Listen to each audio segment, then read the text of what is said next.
Hello, hello, hello. We are back. Oh, hey, Amazon Kane, how you doing? Uh, as promised, we're gonna do some debate review today.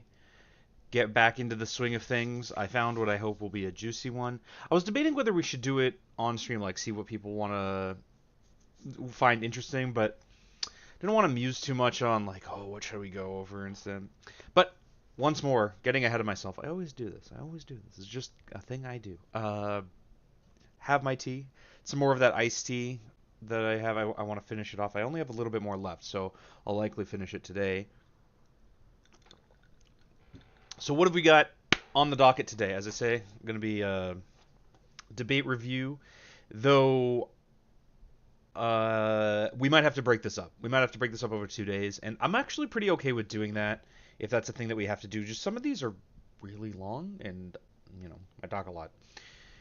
But that's why you're here. That's why you watch me. That's why you love me. It's because I don't shut the fuck up. I mean, there can't be any other reason. I couldn't imagine what else you would be here for. But what have we got today? Today we have a debate on biblical slavery. Is the Bible pro-slavery? Now, the two contenders here, Aaron Ra, we've seen before. Converse contender, I don't know anything about. I mean, obviously, he's going to be taking the negative. He's going to be saying rejecting the claim, saying no, the Bible is not pro-slavery because there is zero chance Aaron Ra will be saying anything other than yes, it does. So, of course, now we get to the requisite portion wherein we ask, what are our thoughts going into this? We acknowledge we're biased. We're honest about our opinions here. So, what do I think? There's a little bit of difficulty. Part one, what do we mean by the Bible? This is the kind of thing that is in like the modern in like America. This isn't really a question. People are just like, oh, I know what you mean by the Bible. Usually, people mean the Christian holy texts, comprised of the Old Testament and the New Testament. But even pointing that out, that it comprises two groups of texts, you acknowledge that, oh yeah, there are Bibles outside of that. I guess they aren't called Bibles, but the same thing, holy text. Um, because as I understand it, the majority of the support for, or what you would call support for slavery in the Bible, in the Christian Bible, comes entirely from the Old Testament. As I understand it, the Old Testament has quite a lot to say about not that slavery is good, because for the most part, um, like people point out stuff that people point out in the instances where it says, maybe it's not for the most part. In a lot of instances, the prescriptions aren't this is good or this is bad. It is instead this is what you were commanded to do. This is what the law is, and this is how things will go. There are instances where the people will often find saying like such and such is an abomination. Most frequently cited when it comes to homosexuality, not realizing that it's juxtaposed by I think literally the next paragraph saying that eating shellfish is an abomination with the same level of candor for the condemnation. But I don't see people picketing Red Lobsters saying that God hates shellfish. But they do picket and protest anything having to do with gay rights. Curious. This is this is to say and lead to also the fact that a lot of this is kind of irrelevant. People will use holy text to support the things they like and to oppose the things they don't like, irrespective of what they say. They will simply find what they think is support. The problem is that these texts do have explicit discussion of specific issues that can be kind of regressive if they are kept to. That said, a Christian or a Muslim or a Jew or any religion could find in their holy texts reasons to say the opposite of what they think. If you dig deep enough. Um, but that's not how it ends up working. We're going to try to avoid the questions of whether Christians, because that's generally who we're talking about. Let's be real. This is going to be a discussion about Christianity specifically, just that's how these conversations go. Nobody's going to be saying, well, for Jews or, for Hindus, it's just not going to happen because it is well known that people will, well, maybe it's not that well known. People will claim now, Christians often will claim now that abolitionists use the Bible to justify their opposition to slavery, and I wouldn't be surprised if that comes up here. However, slavers used the Bible to justify their enslaving of others in the first place, because there are statements of justifications in the Bible, or a statement that support slavery in the Bible through the process not of condemnation or approval. Remember, circling back to where we started on this. The Bible doesn't say, "Oh, slavery is cool, do it." Instead, it says, when you sell your slave, you are to sell your slave for this much, unless this is the circumstance, and this is how you're supposed to treat your slave, and this is who you're allowed to enslave, and this is how you can sell your daughter into slavery, and this is how you can do this and this. The cumulative effect of which makes it clear that the Old Testament seems to just think slavery is a part of life and doesn't see a reason why it should take issue with that. What Amazon Kane says, I think one guy one time just really hated the taste of shellfish and put it in the religion. Yeah, who knows where these things come from? There's a lot of speculation, particularly for the Old Testament, that a lot of these rules came from, like crude observations about the world of like, well, people keep getting sick when they eat pork, so maybe don't do that. Possibly deriving from the fact that pork is kind of hard to cook in a way where it's thoroughly cooked with ancient technology. Now you have one more consistent heat to cook things with. We have cookbooks that tell you how long to keep. You can cook it at 350 degrees for 2 hours. I don't know that's probably a really bad idea, but you get what I'm saying, right? You have a lot more control, but also we have thermometers to gauge for these things. But back then, it was a lot harder, and if you don't cook the pork thoroughly, maybe you can get sick. And there's a lot of speculation that a lot of these rules are like that. I could not possibly imagine where some of the rules come from, like the prohibition of wearing mixed fabrics. Like, you got me. I don't know. Maybe it was a fashion thing. I'm just like, oh, that looks so tacky. Don't do it. However, back to the topic of biblical slavery. It seems pretty clear that the Old Testament, also, you can also call it the Torah. I'm just using Christian terminology because most people understand it in those terms. The Old Testament seems to not reject slavery, understand it's a thing that is happening, and takes no issue with it. You might not call that support, but I would, because if you see something happening that you consider immoral and you simply say, well, this is how you should do it, you're not actually speaking out as opposed to it. And the Bible is capable of rejecting things that it does not like, right? Thou shalt not murder. Now, there's like a lot of stuff in that as to like whether that's how well that's supported, because there are also like calls for genocide. But the point is, it can condemn things it does not like. Idol worship is another one. There are prohibitions on actions, but not slavery, which is an implicit endorsement. I'm also talking about it in the Christian context because I know Christians also view the Old Testament in a kind of a weird way.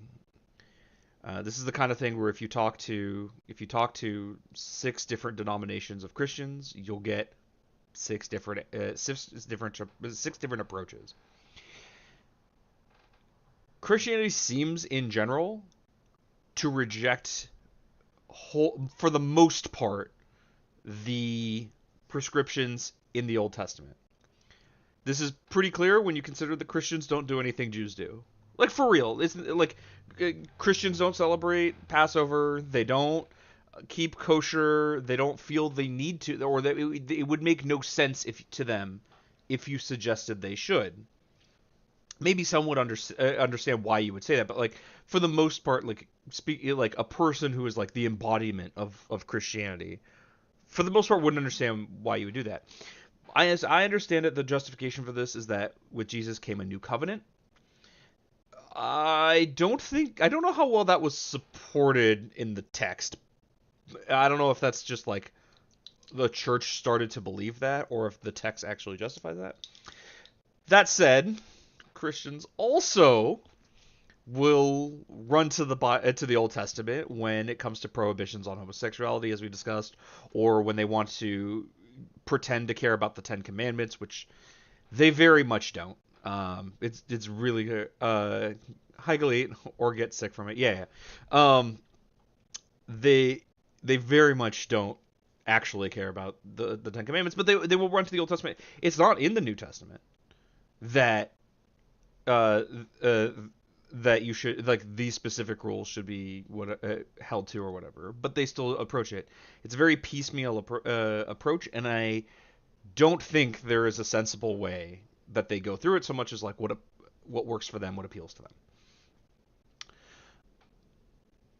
Additionally, I do know there's at least one passage. I don't know, like I haven't read these holy texts cover to cover, so it's very difficult to talk. But as I understand it, there's also lines in the New Testament that make it pretty clear that like Jesus was not forming a new covenant.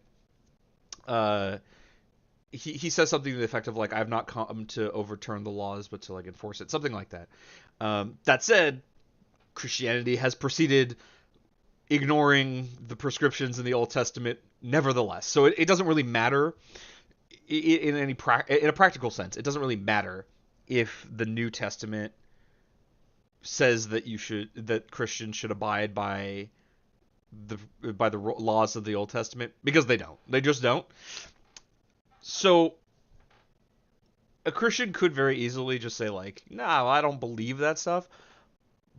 But that doesn't really answer the question. You notice we've now moved off the topic, and I do this because I know like I've seen enough of these kinds of discussions where I'm guessing these things will happen, and so I want to like go through the likely argumentative process that we're going to see.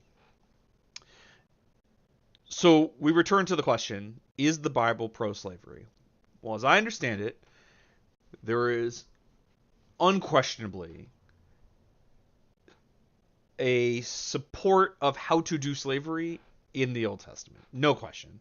I know for sure there are rules about like how to sell your daughter into slavery and like how much you should pay, and if you beat your slave, and they die, this is what happens to you. But if they don't die, you're cool. Like things like that. There are lots of these laws without any condemnation of doing it. At most, I think there's a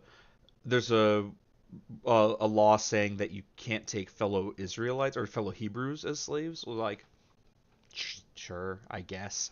Also, people will try to quibble about like what was meant by slavery then is very different than what we mean by slavery now. Personally, I don't care. Uh, I am I would prefer to approach it in the way that, funny enough, FDR approached it when he was trying to crack down on slavery, which was still happening in his time, by the way. Which was to say, I would prefer to look at it on condition of subservience of one to another. I don't really care if it's a different kind of slavery. It's slavery, and you can quibble about the difference, but it doesn't matter to me. So that's where I stand. I'm in agreement that it is pro-slavery, and most of the arguments I have heard to the contrary are not actually arguments to the contrary. At most, they're like, well, the New Testament rejects these things. Does it? Not really. And like, it doesn't do it in any specific way. That Christians tend to reject it is pretty consistent, but not thoroughly so. And like, why drop this and not the other? And remember, of course, slavers before the abolitionist movement was more successful, or even like, but slavers were also using the Bible to justify, that they had the dominion and all this other stuff. It's largely about tastes and what you think is right. This is a kind of an issue of biblical ethics in general. Is that divine command theory, just what God says is right, it does not how do I put it? A person who thinks in that way is not equipped to deal with what should or should not be right. So they look now at the world where they agree that slavery is wrong, which we take them where we can get them. Thank you, because you know what? We'll take it. Thank you. Uh, but they don't have a way of justifying why it's wrong, except to say that God doesn't like it. So they have to find justification in the Bible. It's in a way motivated reasoning. I'm glad at the least the thing they're motivated to come to the conclusion of is slavery bad. But we also see this in other discussions. Uh, Ben Shapiro, for example, was is like kind of well known at this point for having been on Dave Rubin's show when he still had it, and saying like, he believes homosexuality is wrong, and he wanted to find justifications outside of the Bible says so he tried to find them in a way, because he believes God doesn't make mistakes. But you're going backwards, right? You're starting with this thing you think, assuming it must be true, and finding reasons for that to be the case, and we're going to see a lot of that. I want you to try as much as possible. I was gonna say I'm not gonna stop for everyone, but I probably won't be able to stop myself. In the event that I don't stop for every Bible quote that you hear, because we're undoubtedly going to hear a lot of them, I want you to like appraise it and ask yourself, does an interpretation of this actually reject slavery as slavery, or is it something you have to extrapolate to? Particularly from the negative side. For the positive, you should do the same of like, does this actually speak to slavery specifically? And like, again, I don't think like having explained the idea of an implicit uh an implicit approval. Any instance where the Bible talks about like, here's how you should conduct your slaving, we are going to take as being pro-slavery, because it doesn't reject it, and for something this heinous, it ought to reject it, right? uh just trying to think if there are any other final thoughts I have here. Yeah, so like, pay attention to these Bible quotes. Like, see if they actually say the thing that's being said, because a lot of times they're gonna have to be like, well, I want to interpret it this way so I can extrapolate to the conclusion that the Bible is against slavery. But ask yourself, does it actually say that? All right. That all being said, I think I've blathered enough. We'll take long enough getting through this anyway. Let's get into it. Choosing not to. We're debating whether or not the Bible is pro-slavery, and we are starting right now with Aaron's opening statement. Thanks so much for being with us again, Aaron. The floor is all yours. Thank you. Asking whether the Bible is pro-slavery allows three options. Oh, this is kind of interesting. I am not used to seeing Christians with Hebrew behind them. At least I think that's Hebrew. Maybe it's something else. That's just not typical. Pro, con, or neutral. The mere fallible people who wrote the sacred scriptures should have. Oh, that's interesting. So from the outset, Aaron is doing something that I encourage people to do, which is to interpret the topic in ways that make more sense for the actual argument at hand. So he's doing it in a way where he is opening the possibility of like, is the Bible neutral on slavery? I would argue that from what I understand, it probably is. However, that neutrality it might as well be an endorsement, because it is not saying like it's bad, but if you're gonna do it this way. It just says like, well, this is how you should do it. I guess you can interpret it as it's saying it that way. But with slavery, any statement less than condemnation, to my mind, is in fact approval, right? You are saying, well, at the very least, if it is done this way, it is okay. Have taken a neutral position, choosing not to comment on slavery at all. Oh, I guess. Okay, that's the other way you could have neutrality. Sure. Okay, that's fair. But he's making clear, like, could have said nothing, and it chose to say something. I know that the Bible does talk about slavery a lot, and everything it says about it permits the practice to continue in all its forms, as if approved by God. Otherwise, the Bible could either condemn slavery, which it never does, or advocate for it, saying that it's okay, you can do that, which it actually does do. Leviticus 25 is an example of the Bible being pro-slavery, saying that you may have slaves, male and female. Okay. You have God's permission to do that. And now later in the same chapter, it says that the Hebrew people are not allowed to capture prisoners to make them into slaves, that instead, God says that you shall buy them from the strangers who sojourn among you. Although there is a later provision that refugees captured in wartime will become your slaves too. Either way, it's still pro-slavery.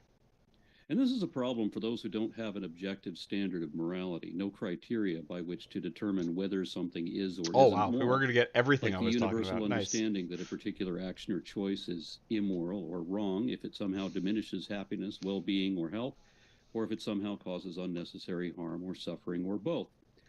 Those who rely on authority rather than reason have no reason by which to determine what is or is not moral. So they have to turn to some alleged prophet pretending to so speak funny. for their God to I tell didn't them expect what him is to or get isn't into moral, this. and never explain to them why it is or isn't. And consequently, here we have the Hebrew God saying that it's okay to have slaves, that you may buy them from foreigners and even buy their children. Yeah, correct. Yeah, that's true, Glee. Yeah, there's no commandment against slavery, and there are a lot of prescriptions of how you ought to engage in the practice. Not saying that you must take slaves, but saying like, well, this is how you should do it, and yeah, that seems pretty clearly like it's again, it's not like it's not saying hey, do it or hey, it's good. Just like I don't see a problem with it, which is I think bad enough. The question of that most of this goes to this is the kind of thing like for the purposes of argumentative offense, it is kind of important to lay that foundation because you don't want a bad faith actor in the on the other side to just be like, well, we didn't hear any reasons why it said it was okay, so I guess it's not. But the majority of this argument I expect to be on whether the New Testament rejects these prescriptions or these or rejects slavery outside of the Old Testament being okay with it. And keep them all as slaves for life. And God says that that's all fine and dandy, and neither Jehovah nor Jesus ever say otherwise anywhere. And this is not what in led explicit Confederate terms. President Right. Jefferson Davis to conclude that slavery was established by decree of Almighty God, that it is sanctioned in the Bible in both Testaments from Genesis to Revelation. Jefferson Davis, if I remember right, was I think he was the vice president of the Confederacy.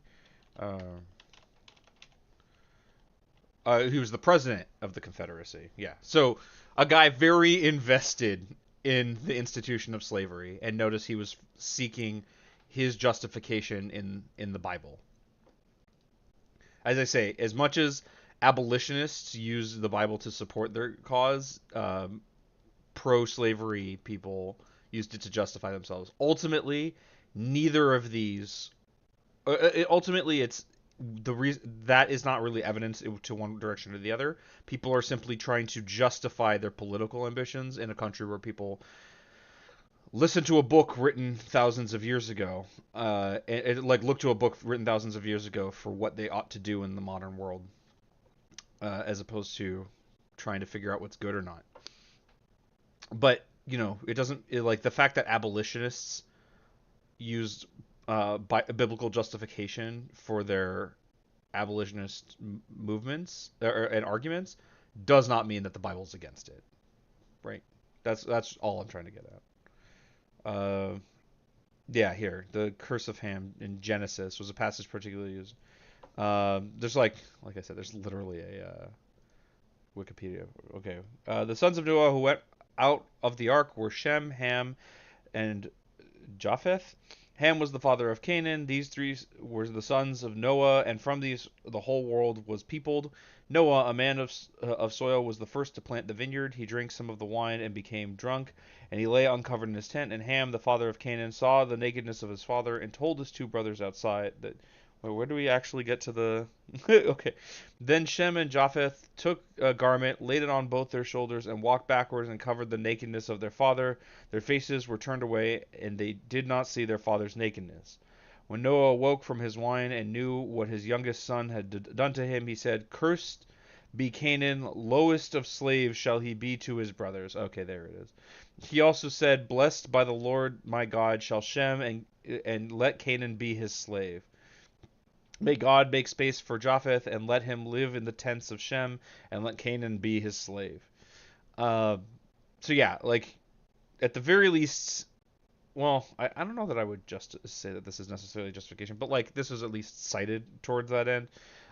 Something to remember, and I forgot until I was running it by reading this, is that we're reading translations of translations of translations. There's a lot of like stuff that gets lost in that, to be fair, but we're not going to really have access to original intent for a lot of reasons.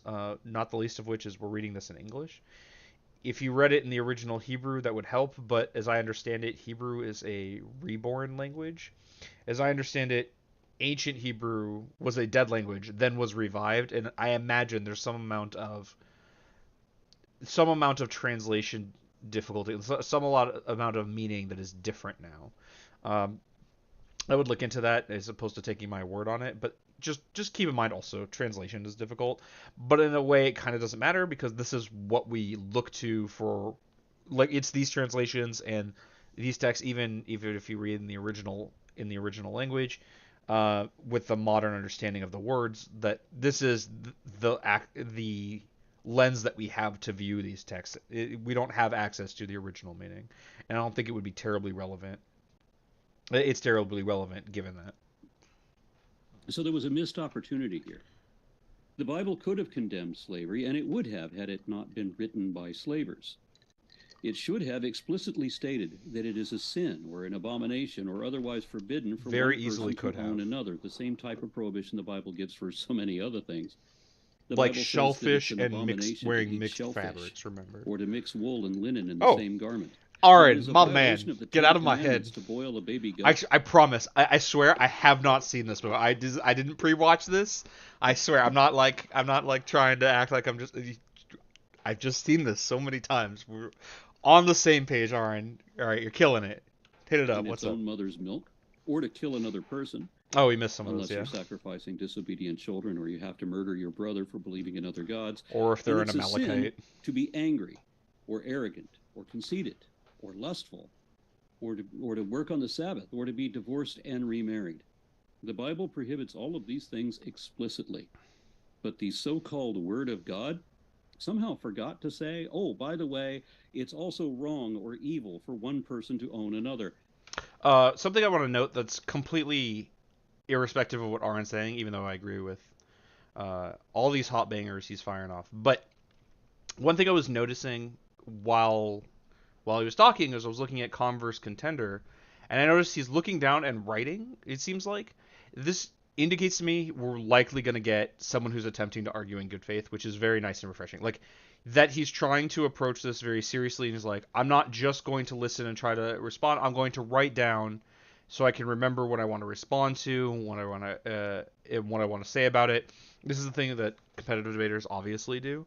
It's not strictly necessary, but it is an indication to me that he's engaging in good faith. And this kind of stuff, like, it's not necessarily something that you need to do, but gauging how your opponent is approaching things is relevant for how you should. I mean, like if he just starts like screeching that like you're an atheist who doesn't know what he's talking about and you're cursed by God and yada yada. Like if he goes like full Jesse Lee Peterson, like what's the point of making serious arguments? And so looking for clues as to like how your opponent is approaching things, it's just useful. And it does seem like this is a good sign so far. Not maybe I'm wrong. Maybe he's just like on his phone, but so far it looks like he intends to take things very seriously and argue in good faith. And to force the subservience of another as property. The Bible never says that, nor anything like that, neither in the Old Testament nor in the New.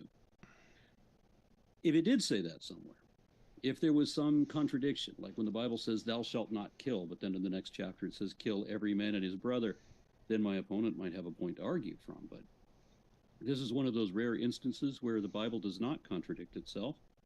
It only ever advocates for slavery and never, ever challenges that institution on any grounds, not even morality. At best, we have that one line in Leviticus 25 that you may have slaves from other nations, but you must not rule over your fellow Israelites. Oh, and as a note, like, remember, a lot of these prescriptions are just like, do this, don't do this, whatever. We take them as moral, but oftentimes they're not really presented in that way. It's just this is how you will live your life. So things that might be a little more minor that don't have like penalties attached to them. I don't know what the penalty is for like boiling a goat in her mother's milk or whatever. But if that one doesn't have a penalty, for example, you could argue, okay, it's not condemning it. It's just saying, it would be better not to do it. Like it's kind of neutrality, but just saying don't do it. But the Bible doesn't even do that. It just says it's okay to do, and it is not just a thing that isn't condemned, but is also a thing that is okay to do, even if those two categories aren't necessarily identical. It's ruthlessly, implying that it's perfectly fine to abuse foreign slaves as brutally as you like. Exodus 21 allows that you can even torture them if you want to. You just can't legally kill them or leave them physically disabled. But if they get up after a couple of days, then it doesn't matter because they are your property, not their own. And remember that you can only do that with foreign slaves, not with Hebrew slaves, the Israelites, because it says that those slaves should be afforded more rights than the slaves of other ethnicities get. However, even they can still be bought and sold and forced into servitude by virtually anyone, even other Hebrews. I guess Israelites could be taken slaves. Exodus is supposed to be all about freeing the slaves, but it's only talking about a particular group of Hebrew slaves, the ones being held en masse by the Egyptian government. Which makes you think that it seems that in its totality, the issue the Old Testament takes with enslavement in Egypt wasn't on principle, but in specificity that it was happening to the Hebrews in particular. Like slaves are fine. Having slaves is fine as long as it's not us. And that is pretty shitty, but it's also the kind of thinking that we see all the time. This is, I think, kind of endemic to right-wing thinking, which is to take issue with a bad thing happening if it happens to you, but it's cool to do it to other people. It's just the fuck you got mine kind of mentality. Whereas I think the better approach is to say, as thankfully most people do now, that it's not who's being enslaved that could make it right or wrong. It's the act of enslavement. It's slavery as an institution is the problem, not that in this instance it was the Hebrews, or in this instance it was a little worse than we think it ought to have been, or whatever. The problem was the slavery. But the Bible doesn't even say that. It says instead, well, I know you just were slaves, and you saw how much that sucked, but it's cool if you do that to other people. That's fine. But even in that same chapter, it still allows that Hebrews may keep other Hebrews as slaves. And just as Numbers 5 expressly allows abortion with God's approval and assistance, explaining the particulars for how that is to be done, and never makes any prohibition against that, so too do both the Old and New Testaments give God's permission for slavery. And I'd like to note on that mention about abortion that, yes, as far as I understand, there are allowances for abortion in the Old Testament, and yet Christians claim on religious grounds that their opposition to it, saying that it is their religious belief prohibits it. But why? The Old Testament says it's cool. It's because they cherry pick what they like and what they don't like. They have the position that they don't like abortion, so they will point to their religious beliefs or their holy books and say it supports them, irrespective of the contents. Along with his guidelines for how that is to be done, and how the slaves are supposed to honor God in service to their masters. Even Jesus said that slaves should obey their masters in fear, the same way they would obey Christ, as if they were slaves to Christ. So instead of condemning Christianity, instead of condemning slavery, Jesus expresses how he himself is pro-slavery and that Christianity is pro-slavery, which is why we have to assume a slave's position on our knees, heads down, with hands clasped as if bound. Even when God is playing these games with Pharaoh and hardening Pharaoh's hearts just to keep the game going and prolong everyone's suffering unnecessarily, when God tells Moses, these are the laws that you are to set before them, the very first one specifically gives God's permission to buy and keep slaves. But just as God's laws say that the Jews may not charge interest on loans to other Jews, it also allows that Hebrews may buy and keep Hebrew slaves, but that those slaves have special privilege. in that the Hebrew slaves must be set free after 7 years, unless the slave master decides to breed male Hebrew slaves with his other stock, and then the slave falls in love with his new family, because the master is not going to let his slave leave with his wife and kids. Not even if they're Hebrew too, because those slaves belong to the one who bought them, not the one who loves them or sired them. And the only way the Hebrew slave can stay with his wife is if he gives up any chance at ever having freedom, and is thus marked with an awl through his ear, to become like his wife and children, in that all of them will be always slaves forever. And this is a good deal for the slave breeder, because God's law says that female slaves may be bought at half the cost of a male. But then, by keeping slave women as breed mares, the master can entice the now dependent Hebrew males into perpetual slavery too. And if that sounds immoral, it gets worse. Because the very next law, the second law purportedly given by God to Moses, allows that a man may sell his own daughter into sex trafficking. Even Hebrew girls don't get the same considerations as Hebrew males, because God's laws are not only racist, they're sexist as well. Now, if a man buys a slave girl as a mate for his son, although she has no right of refusal or choice, no independent agency whatsoever, she would otherwise be treated as family rather than a slave, because that's as close as a girl in that culture could ever get to freedom. However, if a man buys a slave girl for himself to satisfy his own lust, but then he takes a test drive and decides that he doesn't like her, she doesn't please him as expected, then he can't sell her to someone else, because she is considered to be damaged. She's used, and is thus only good to serve as a housemaid. He can marry other women at the same time, because women had no rights then. All women in that culture were property of one sort or another. But if he does marry other women, he still has to feed and provide for that one. And he still has to have sex with her too, because that's one of the few so-called rights that a slave in that culture had, even if it's not one that she wanted. Because if she doesn't please him, and he doesn't want to bother with her anymore, he can't sell her to anyone else, but he can always set her free, which means kick her out into the wilderness, unprotected, with no money or provisions. So a lot of this is, I mean, it's pretty clear what's going on. It's to lay out how cruel the biblical laws are, to make clear that it has no issue with any of it. That all of this is stuff that could have been condemned and wasn't. It's not strictly to the point, but it illustrates it breaks it's I think this is an attempt to break a conception that people have of, like, especially Christians. They like to, like, oh, God is all loving and is all good and all this other stuff. But, like, clearly, like, we have, and, like, and with that idea in mind, to be like, well, God is all good, and, well, how could he ever be okay with slavery? There's that, like, reflexive, that would be impossible, so it doesn't matter what you say, God would never do that. So to lay out, like, no, this is what the Old Testament says is okay, does a little bit to break that.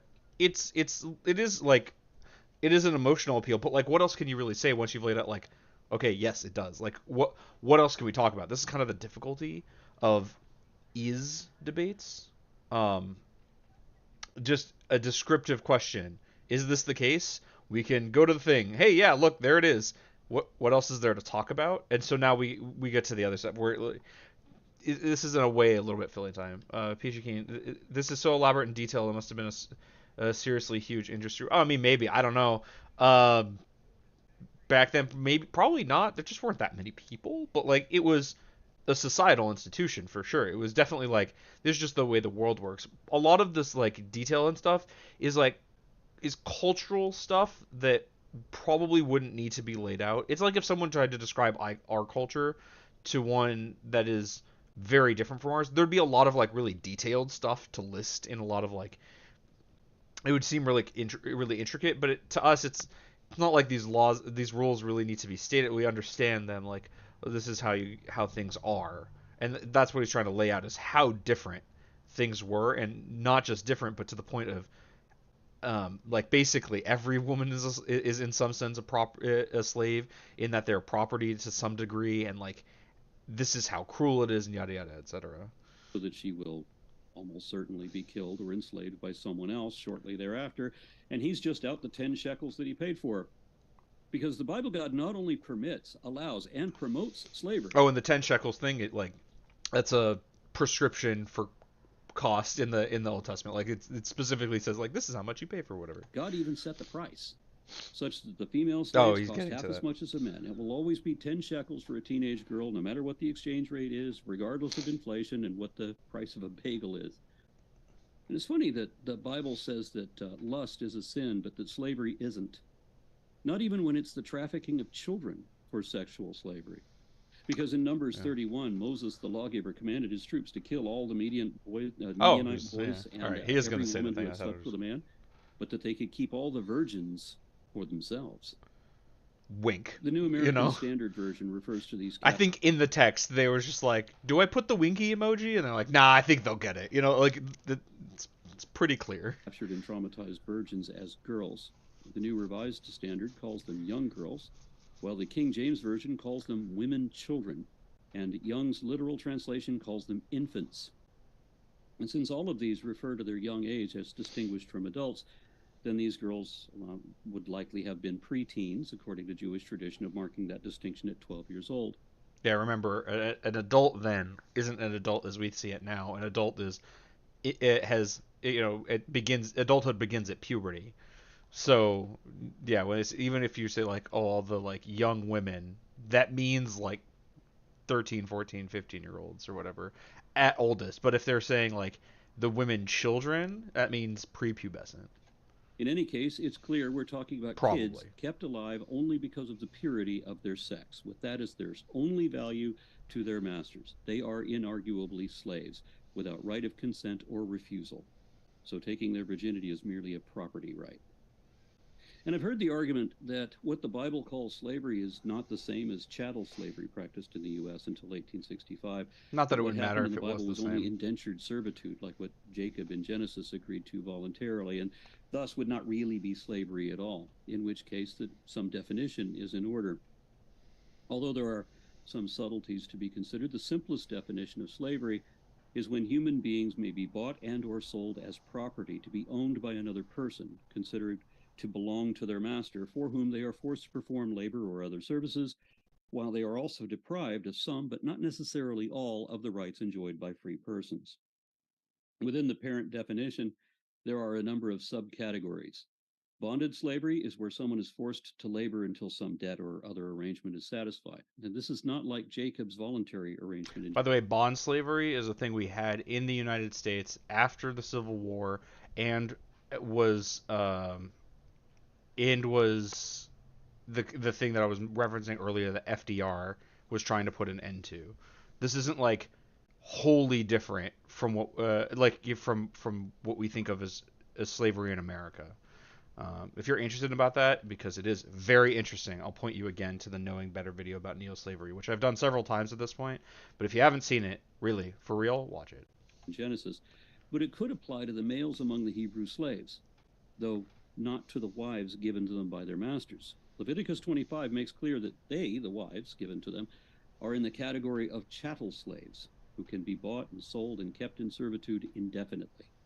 They are your property forever, and may even be inherited by your sons, so that they will always be slaves until they die. And this even applies to the children that these slaves produce together, that they will be born into slavery and will belong to their parents' masters until they die or get sold to someone else, regardless what their parents have to say about it. And there are other forms of debt slavery where wages are paid to the slave but are insufficient for the laborer to ever gain independence. And in this case, the trafficking of slaves might not be as obvious as standing them on an auction block, at least not a public one, but is still effectively the same thing. And so is the enslavement of refugees and prisoners of war, which we see in the Bible quite often, either of which might be kept indefinitely for the purpose of forced labor or sexual submission. If the Bible promotes or condones any of these subcategories, then the Bible is pro-slavery. And as we've already seen, different areas of Scripture either promote or permit slavery in all its forms without condemnation or contradiction. So one of the things that I would, given what he just said, I like his phrasing. One of the things that I would try to press for in this debate from Converse Contender or anyone who is taking the no position is I would press for, is permission like I would try to prove instead like that the Bible it permits slavery, and that permission in the context of something heinous is the same as being for it. And I think that is the best position you can really take, because again, the Bible for the most part doesn't say things are good. For the most part, it just like says you can do this, you can't do this, you know. Thank you very much for that opening statement, Like Aaron. And theoretically, we'll let you know, folks, the no position could just be like, well, it never says it was good, so therefore it's not pro-slavery. It just has rules about it. But like obviously, permitting it when you had the option not to, not condemning it when you had the option to do so, seems pretty clear that it's implicit implicit support, or you know, a easier thing to prove is the permission thing. your first you're an injustice. You don't want to miss it. I'm gonna laugh. We're gonna skip all the like two. I just want the debate. Right, thanks. We got another PowerPoint. I didn't expect it. We found another one. We got visual aids. I hope everyone's excited. All right, this one's got graphics. Look at that animation. It's tempting Oh, we got a wagging dog. Yeah, look at that dog.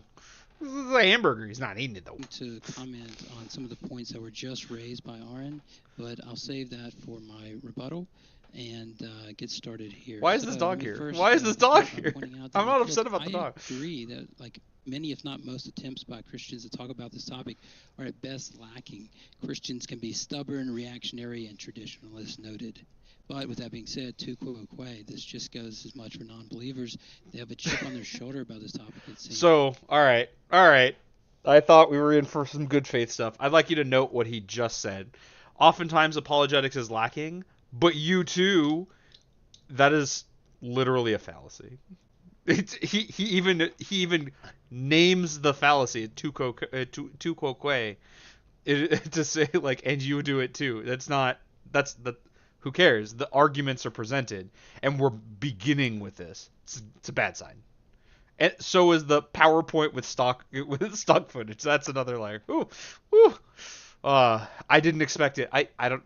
We're just gonna keep finding PowerPoints, I guess. All right, we got the PowerPoint for like why slavery isn't like why the Bible isn't pro-slavery, I guess. It's obviously a Cheeto because atheists are video game playing degenerates.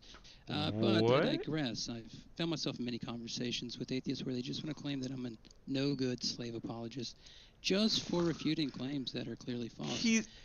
You're really spending your opening whining about things that aren't happening but happen to like you're whining about things that happen to you on the internet elsewhere. What the hell? And then complain about Christians gaslighting them, but some are really actually quite open. Also, so it's good. Also, the stock footage has absolutely nothing to do with the thing on screen or what he's talking about. It's so wild. Is there something about like making a PowerPoint for a debate that like you have to be kind of deranged to do it, and it has to be like there's got to be something up with your brain? I don't know. I think the problem is that it's a debate bro culture, but we can move past that. It's very difficult. Even he's whining about debate bros. Oh my god. Oh, I can't with this. Oh, this is way funnier than I thought it was gonna be. I thought we were in for like some serious shit. All right, I'm strapped in. We're having a good time. Let's go. You've studied a lot of scholarship on and read hundreds of pages. You want to cite over 50 or 100 verses, but you only have 15 minutes to do so. So I'm gonna have to talk quick. So yeah, but you wasted time whining about people saying that you're like people saying in other conversations that you're a slavery apologist and like crying about debate bro culture. You're already like a minute in, and you're like, oh, I don't have enough time for all the stuff I'm saying. Well, maybe don't waste the time on this nonsense. let me get into it, and don't take it from me. Do your own research. Why chess pieces? Be the first time. Who knows? Since Aaron's taken the affirmative position, he will be taking on a burden of proof to show that his claims So are this true. is true, but pointing it out kind of implies to me that he's gonna try. Like, first of all, Aaron did supply evidence, but pointing out the burden of proof is on Aaron does like. It's one of those that it's true, but people who are arguing in good faith tend not to point it out because they know. It's the people who are pointing it out. It's kind of in the same way that Dr. Borgardis was pointing out, like, well, you'd have to prove all trans women are women. They're pointing that out specifically so they can try to like, technically correct type of argument.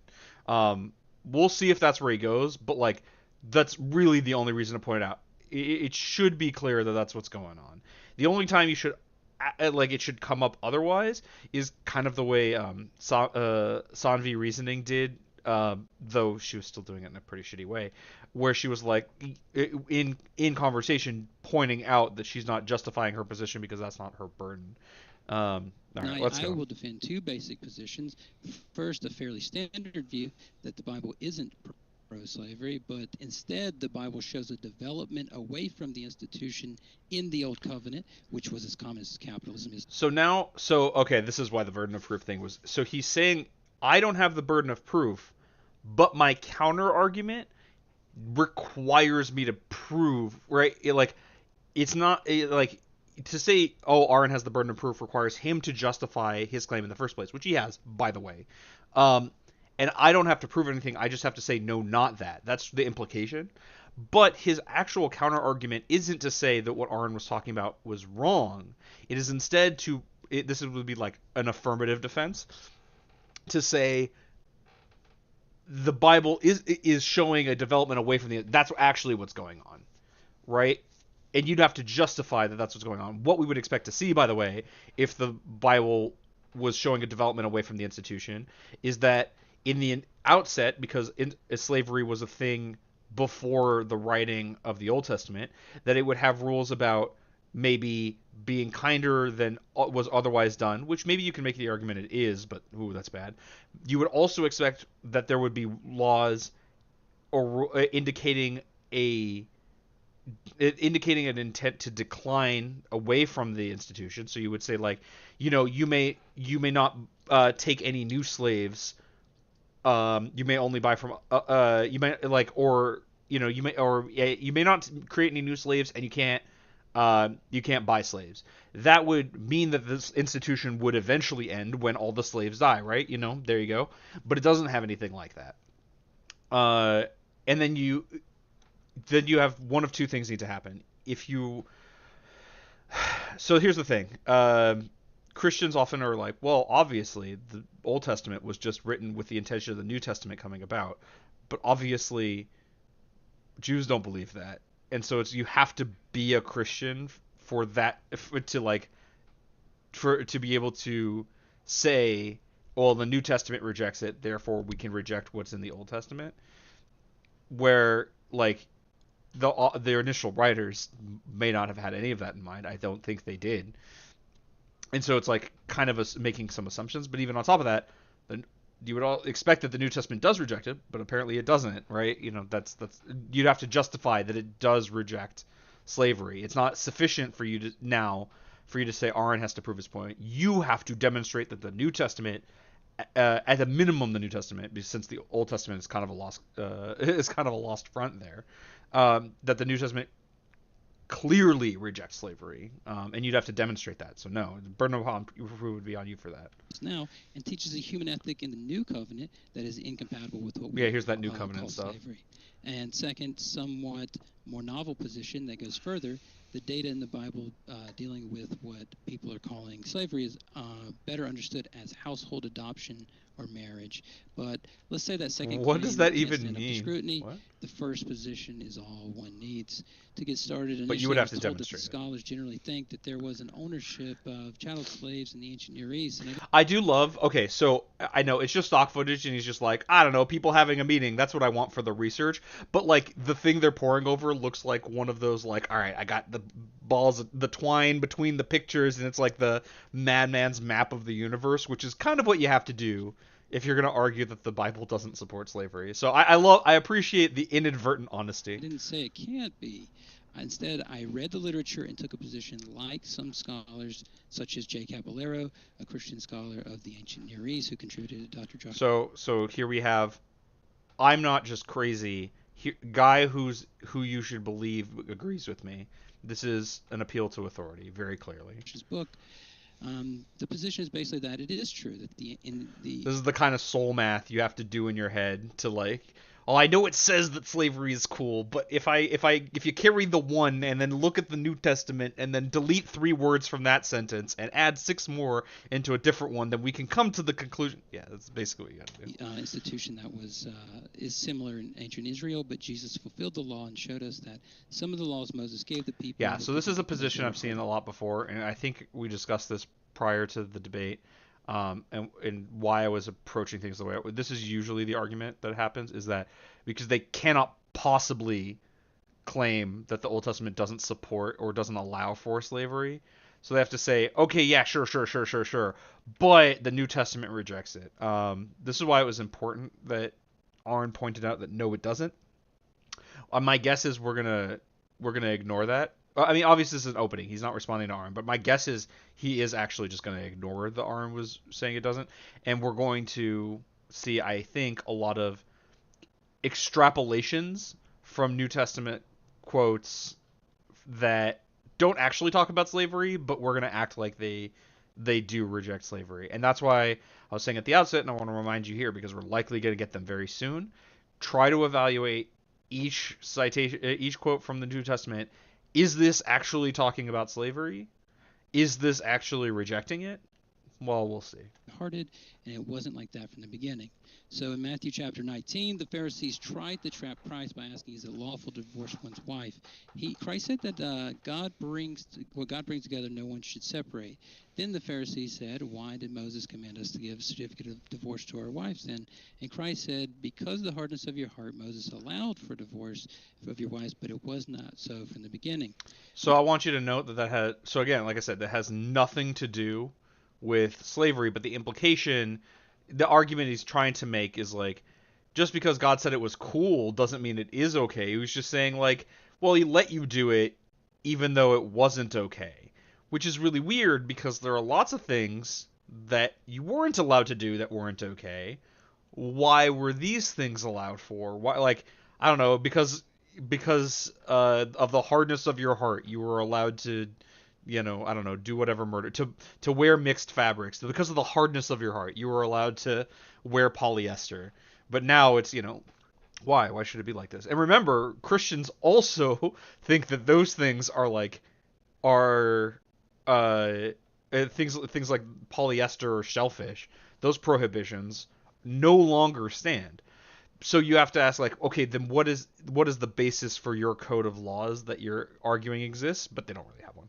Also, things you weren't allowed to do that are perfectly okay. Yeah. Heart, Moses allowed for divorce of your wives, but it was not so from the beginning. We see a principle that there were things allowed for. And like, of course, not even no attempt to contend with the position of like, hey, maybe Jesus was a dude that just disagreed with that and had his own thoughts, but like, clearly the Pharisees were right about what was written. Right? Divorce is allowed for in the Old Testament. Sorry, Christians. I know you hate divorce, but like, I don't know what to tell you. And Jesus didn't like it, so he was against it. He's just like you. He just thinks what he thinks and claims that God said so. In the legal tradition associated with Moses that weren't ideal, but specifically tolerated because of how barbaric the people were. The beginning is what the ideal life looks like. Like, remember, okay, so these are the people, so, okay, I just want to remind you, because he's saying, like, oh, the people were so barbaric, that, like, he had to allow for slavery, because they wouldn't understand otherwise. But, like, they were so barbaric that you couldn't get away with slavery, but they weren't so barbaric that that honoring your mother and father being failing to honor your mother and father being punishable by death, that was something they could do. Like, the failure to honor your mother and father is a problem, but slavery isn't. This barbarity argument just doesn't work. It just doesn't make any sense. Like, never like slip with what words you say, but slavery is fine. Like, that literally before, like, in the story of Exodus, before the 10 Commandments come about. By the way, this list of the 10 Commandments, it's not the only one. So, but anyway, right before this, there was the graven image, right? There was the calf at the base of Mount Sinai as, like, Moses was getting the tablets or whatever. Like, literally, just then they did it. They weren't too barbaric to stop doing this, but they were too barbaric to stop doing slavery. Okay. Like, as people, as one family together, no separations, no divorces, no nations or structures, etc. I think I could just leave it there, but I think Aaron would probably ignore a lot of what I just said and ask me about a bunch of verses that he thinks aren't up to today's standards. Notice again, he's preempting. He's saying, one, that is sufficient. It's not. Two, Aaron accusing Aaron of ignoring his arguments before he's had the opportunity to do this. Right? This is all. The second part of that's poisoning the well, very specific, right? He's accusing his opponent of something he hasn't done, to like paint in the audience's mind that he was the kind of person who would do that, while also prompting that I've already won. That's enough. That's a good enough argument, even though if on any scrutiny, it's clearly not. But I need to. Also, by the standards he set forth, it's actually an insufficient argument because he has to demonstrate that the New Testament does reject slavery. Right? Remember his argument? It was that it showed not it wasn't saying that slavery was okay. It was saying it was a path leading away from that institution. So you have to show, at a minimum, that the New Testament or any of the religious texts reject slavery, which he hasn't done. He hasn't met his own burden that he set up. I knew him pointing out the burden of proof thing was going to be some shit. Yeah, it's because he wants to skate away from that fact. Like, no, it's your job to prove your thing. I have an affirmative defense. I'm going to not prove it, and then accuse you of ignoring what I've said. Actually, this guy's crazy dishonest. Wow. I did not expect that from a guy taking notes about what to respond to. As if I needed to defend those views. But to continue, I know you're like offended at the prospect that you have to defend your views, but that's what a debate is. Yeah, you're gonna have to do that, buddy. Motif, and to adopt another motif, I will turn to my second claim. So he's gonna move on to the second claim, having not completed arguing his first. All right. And this is his prepared speech. He made a PowerPoint. He made a PowerPoint of with stock footage backgrounds. I want to remind everyone for his prepared speech, in which he does not prove the most important point of his position. Let that sink in for a second. Like you had all the time in the world to prepare this. You spent a lot of time on this presentation, but not so much time on your argument that you could prove it. Or even make an argument that that even supports your claim. First, the Bible isn't a book. It's a library or a codex of literature ranging many authors over many centuries. That is completely irrelevant. To look at this collection, we have to have a meta-narrative and a hermeneutical approach to actually see what the text is getting at. But because of how predictable some people are, I know they're going to say that some of the context is just irrelevant to the 5 or 6 verses they want to talk about. But it's not 5 or 6 verses. Notice also, playing down the number of verses. 5 or 6 verses are listed a lot, and they're pretty clear. And he left a lot on the table, But he's trying to imply that there's not a lot of it because he's appealing to the Christian feeling of nah, it wouldn't be in there. Oh yeah, it's only a couple of lines. It's not that big a deal. That said, the prohibition of homosexuality is 1 line, but they care about that so much that they're trying to enact their political will on the subject. At a household prior to creation, the heavenly host, God created and ordered a chaotic deed, forming the earth in a place that is habitable for creation, free of disorder. The creature free of disorder. All right. God, but brought back disorder, and they we're getting just the whole. We're just getting the whole Christian narrative right now. All right, sure. And now humans lose access to the source of immortality and have to survive. God makes concessions for his creation for this reason throughout Scripture. For example, first God gave humans plants and fruit for food, but after the fall, God allowed them to eat meat. Making concessions like this, God is meeting people where they are. You can think about 1 Samuel 8, where the elders of Israel told Samuel to appoint them a king like the other nations had. Samuel was upset and prayed to God, and God said, look, they're not rejecting you. They're rejecting me as their king. They're serving other gods. Let's, give them a king, but tell them what he's going to require to rule.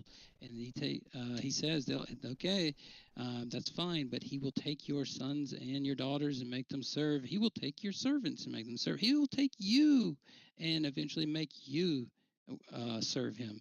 I find this to be like a moderately compelling argument to say like there are a lot of concessions to what is acceptable. There are a number of problems with it, of course. The first is that like the things that are rejected are hyper trivial in comparison to the subject of slavery. And it's not like he says, okay, well, since you can't stop yourself from doing it, it's not never put in those terms. Whereas like having a king is. It implies to me more that this is not a book that is a good source of morality, but obviously the Christian is like, well, no, clearly it is. So they have to justify all of their morality through it, and you go, okay, fine, but again, like slavery wasn't rejected in any clear way. Even if you say like, even if you personally think God just doesn't like it and he's just allowing for it, like you have no justification for that.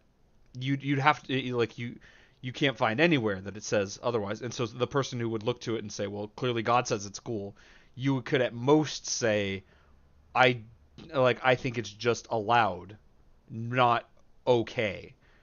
But that's not positive. Like it's still permitted, which is bad enough. I want you to think about the most foundational stories in the Bible.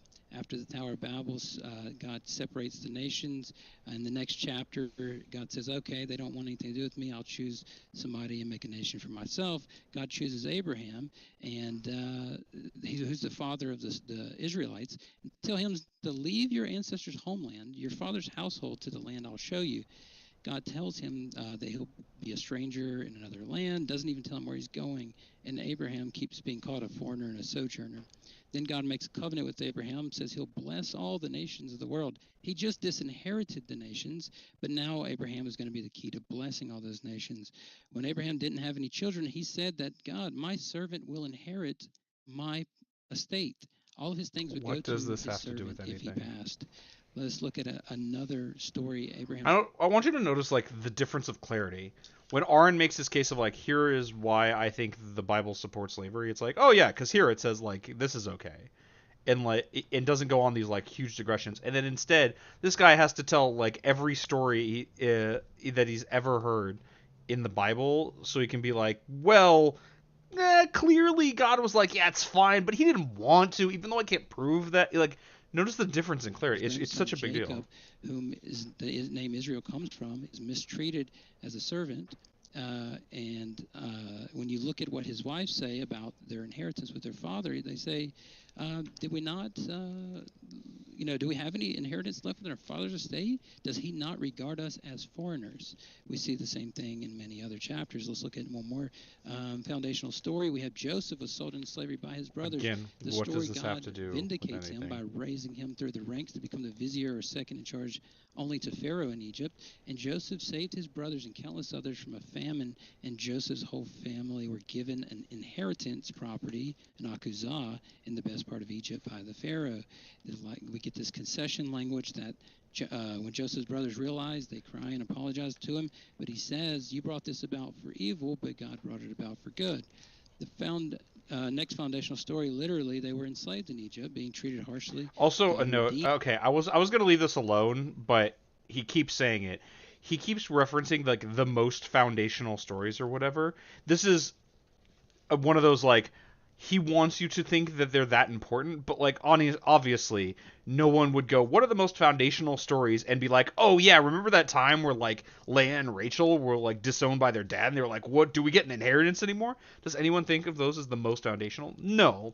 He's calling them the most foundational to justify like, oh, not only is it here, but it's so important, even though I have to do all of this napkin math to derive a story that maybe, possibly, could, maybe, perhaps be not as on board with slavery as it seems, Named them let my people go. Dozens of times that God repeats Israelites throughout the Bible. You should remember when you were slaves in Egypt and so forth. Oh, and as a These note, like God didn't. I don't know if the story indicates that there were non-Hebrew slaves in Egypt. I would have to assume there are. God doesn't give a shit about freeing them. And in fact, even in the story, it says God remembered his covenant with the Hebrews.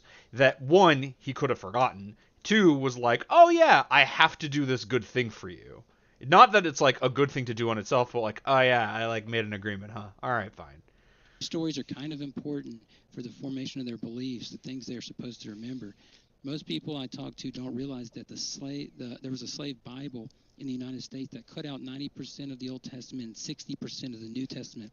I wonder why. But one detail. You're just gonna wonder. He is implying, of course, that they're cutting it out because it's opposed to slavery, but my guess is that's not why it was cut out. Like, you'd probably want to cut out all of Exodus, right? Just to be like, listen, like, being free from slavery, that's not a good thing. No, you want to cut that shit out. And probably every reference to being slaves in Egypt, like, as being bad. Like, and even, like, some of the rights of the slaves, in America, they probably didn't have those rights. So, like, probably don't want to include that kind of thing. There's a lot of things that could have been cut out from there. I'm not going to go through it to figure it out. I don't even know if those numbers he's given are accurate. He's been pretty dishonest so far, so I'm not inclined to believe him. But that implication, he's trying to argue. He's hoping that implication will argue itself for him. That in your brain, your imagination will fill in the gap he just left, and because you like him are a Christian who thinks slavery is bad, will be like, yeah, you're right. It must have said it was bad because otherwise they wouldn't have cut it out. Even though there could be a million reasons why they did. And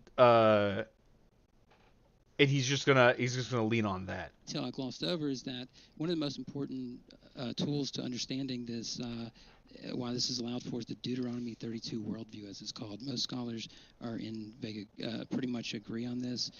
Deuteronomy 32 refers back to Babel, and it says that God separated the children of according to the nations according to the number of the sons of God. All throughout the ancient Near East, you have this same narrative as well, with the same number, 70. Israel sacrifices 70 bulls at the Feast of Booths. Christ sends out 70 apostles when he's going to reclaim the nations. Now, I want you to read the books like Unseen Realm. There is a underlying. So now his argument is okay, I don't know what the fucking numerology thing was about, but the argument he's getting to is now if you read these books, these many books on the subject, they'll support the argument that I'm not making. But he's again implying that, like, well, they exist in these books by these smart people and they wouldn't be in there if they weren't true. So I don't have to prove what I'm saying. I can simply gesture at the proof exists elsewhere, even though I can't demonstrate it. Theme that you can get even up into the New Testament. Let's take a look at the book of Ruth, for example. Naomi moved to Moab because of a famine in Israel, so she's a foreigner. Her sons married Moabite women, but they both died, and her husband died. When she's headed back, her daughter-in-law, who is a foreigner, says, I want to go with you. And she tells one of them, no, go back to your household and to your gods. And the first one left, but Ruth in verse 15 says, no, your people will become my people, and your God will become my God. And after this, Ruth has relinquished her gods and her household or national heritage. When she gets back, she does as poor and destitute people do. She cleans up behind the people reaping crops so she can eat, as Leviticus 23 prescribes. So when you reap your harvest, do not get to the edges of the field, gather the gleanings for your harvest. Leave them for the poor and the foreigner residing among you, for I am the Lord your God. So what does that have Boaz to do with comes out anything? and helps her. Literally anything. Ruth asks, why have I found favor with you? I'm a foreigner. And Boaz says, well, I heard what you did for your mother-in-law. You left your mother and father's house to a homeland of people you do not know, and you've come to take refuge under the wings of the God of Israel. She has become under God's protection now. She has this. She says, I don't even have the status of one of your servants. Later, she's told her mother-in-law about what happened, and she says, "Oh yeah, he's one of our guardian redeemers." So her mother-in-law says to basically, "Look, go and uncover his feet," which is kind of an idiom, obviously. And Boaz says, "Look, I would love, to marry you, but yeah, I can't do it because there's somebody that's a more close guardian redeemer than me." So he goes to the city and asks the guy, "Will you redeem What Naomi's are we property?" And he says, even "Yeah, I'll do talking it." about? And he goes, "Okay," but then Boaz pulls this move where he's I'm like, like, I keep waiting. I'm like, this story will come to a point at some point, right? Clear, like, when do we get to why you're talking about this at all? Holy, like, notice he has time for this, doesn't have time for, hey, there's literally anything that rejects slavery in the Bible, in the Old or New Testament, literally anything. Not one instance where he's like, yeah, it says it's not cool. Didn't have time for that to show us an instance. But he does have time for this fucking story that has nothing to do with anything. "Okay, cool, but Ruth the Moabitess, the foreigner, she's attached to the household, so you're gonna have to marry her as well. You're acquiring her, And then he's like, no, then I'm good because why? What does he say? Because if I do it, it will put my inheritance at jeopardy. So Boaz ends up marrying her anyway himself. Now let's look at one more example of that. What do you mean one more example? What was that an example of? What were you even talking about? What the? Okay, we got. Whew. All right. I was not ready for this kind of debate. All right, let's go. Descending to settle a dispute, the daughters of Zelophehad comes to Moses and says that their father had died in the wilderness before they got to the land. So why should their property go away just because they had no sons? They said, "Look, we're women, but why couldn't we get property?" And Moses, and it says Zelophehad's daughters are. Moses goes to God in prayer.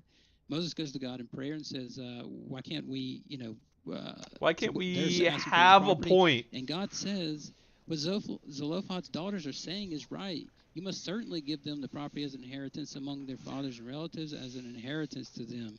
This is, and then the last line, "This is to have the force of law for the Israelites, as the Lord commanded." All right, now let's look at a few notes. Milgram. Literally, what does that have to do with anything that we're supposed to be talking about? We're not even talking about people who were slaves in this case, right? We're talking about foreigners and daughters and wives. We're not talking about slaves, right? This has nothing to do with anything. Points out that there is another in Leviticus chapter 28 that some people take it, such as muffs. This is also another argument by implication. He's just gonna he just goes on about nothing for this long. The implication being that, well, clearly I wouldn't do that unless it was a good point. And he says, and then he goes, oh, and then another example of what? You didn't say, like, but you can't fucking follow it because he's not talking about anything. So an audience member at some point, the brain turns off and they just go, well, he said it was an example, and this is a position supposed to be against the biblical, saying that the Bible is not for slavery. So he must have proven something. Like, he must have been saying it for a reason. And, like, this story that no one's fucking heard of, but apparently is super important, a marriage adoption formula, which is found in Exodus and Exodus 6:7, Leviticus 26:12. Laura Culbertson in Slaves and Households, she says that number one, that there is no what we think of as slavery. She says that often problem of defining slavery is the appeal to the dichotomy versus slave versus free. Historians of the Near East history have reportedly pointed out the incapability of this polarity and noted the idea of complete individual freedom was in fact unknown in the modern world. So there was no individual freedom known in the pre-modern world. So if there was no individual freedom known for anybody, how does that prove that that this is against slavery? It's clearly saying, like, well, nobody has it, so it's fine. Slaves don't have it either. It's cool. At best, you're saying, well, the slaves were the same as non-slaves. But clearly they weren't. And even if you argue that, like, they were, okay, but they're still slaves, right? Like, fine, then the people who are supposed to be non-slaves are also slaves. and the Bible isn't opposed to it, you know? Christ said, "Blessed are the poor and the gentle. Whatever you do to the least of these, you also do to me. The last will be first, the first will be last." Oh, now we're gonna shotgun. He spent all that time on these worthless stories that meant nothing, and now he's gonna shotgun blast us with all these quotes that, by the way, if you go over them, they're not actually about slavery. You have to extrapolate a lot for them to be about slavery, and this is the stuff I expected from him. The like, well, here's all the stuff that like where the New Testament says it's not, and he's saving it for the end to just like fire them off way too quick for them to be gone over. He had all this time to say this, and it would support his first argument. In fact, the ordering of his arguments is worse for having done this, but he's packing it all into the last minute. There's no way Aaron's going to be able to like get all these down to respond to any of them. So he gets to from now on, I bet you anything, he's going to, for the rest of the debate, point backwards at this part of his opening and be like, no, I laid out the rejections of slavery in the New Testament. And remember, he front-loaded saying Aaron's going to ignore what I said. So my guess is he's going to be like, no, I showed you that the New Testament rejects slavery. Aaron will say, no, you didn't do that, because it doesn't. But you're definitely not going to, like, he didn't explain, and he doesn't have time to explain any of this to actually support his position. And then when Aaron rejects it because it has been unsupported, this guy gets to be like, well, you're just ignoring what I said. Well, like I said you would. Holy shit, like it's like planned dishonesty. 1 Corinthians 7's word. Like, did he just pick those stories just to waste time before so he's like, all right, 1 minute left, let's go, and just like fire everything out? Are you a slave of your call? Don't let it trouble you. But if you can, gain your freedom. I would not have realized he was doing all that. When Yeah, it's like, a lot of people would miss all that. Like, I don't even know how much of it is intentional. This guy's brain, like, I don't know. It's a little rattled given how he's presented so far. But like, if he follows through on what I was just saying, yeah, I suspect that some amount of this is intentional. Even if he doesn't know that it's being dishonest, he might just like think like. He might think these all go, like, obviously there's our anti-slavery, I shouldn't have to explain it. He might just think it goes without saying. But, like, why would he put this here? Why would he not put it with his other argument? I don't know. I'm starting to suspect this guy is, like, he knows what he's doing, too, for how well he's setting up the dishonesty in his argumentation. Called to the faith of the Lord is a person. Similarly, the one who was free is called in Christ slave. You are bought at a price. Don't become slaves to human beings.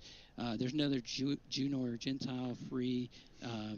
So this is a great one. Like I said, I'm gonna try not to stop for all of the quotes, but this is a good one to point out. So this is the kind of quote that people will say, oh, look, the New Testament is opposed to slavery. There is neither Jew nor Gentile, neither slave nor free, nor is there male and female, for you are all one in Christ Jesus. So clearly there are those things, though, right? Right? Like, is he saying there's literally no such thing as Jews or Gentiles? No such thing as slave or free? No such thing as male or females? No. This is metaphorical.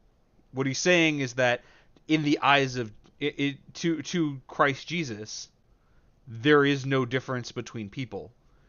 That's not a rejection of slavery. That's just saying even a slave is seen as equal in the eyes of God. Like, you can still be a slave. It's not bad for people to own slaves. But Jesus, says it's cool. By the way, Galatians is, if I'm not mistaken, a letter written by one of the later apostles. This is not even also not even written by Jesus, or like allegedly quoting from Jesus or whatever. It's not a thing that God is supposed to have said, but a believer in Jesus Christ is supposed to have said. But this is the justification. This is where we get the claim that the New Testament rejects slavery, and that's what I mean. Like, it just clearly doesn't. Slave nor free, male nor female, you're all heirs according to the promise. For if the inheritance depended on the law, it didn't depend on the promise, God's grace. I can't read this because of the thing over there, but basically says that why then has the law been given? It was added because of transgressions.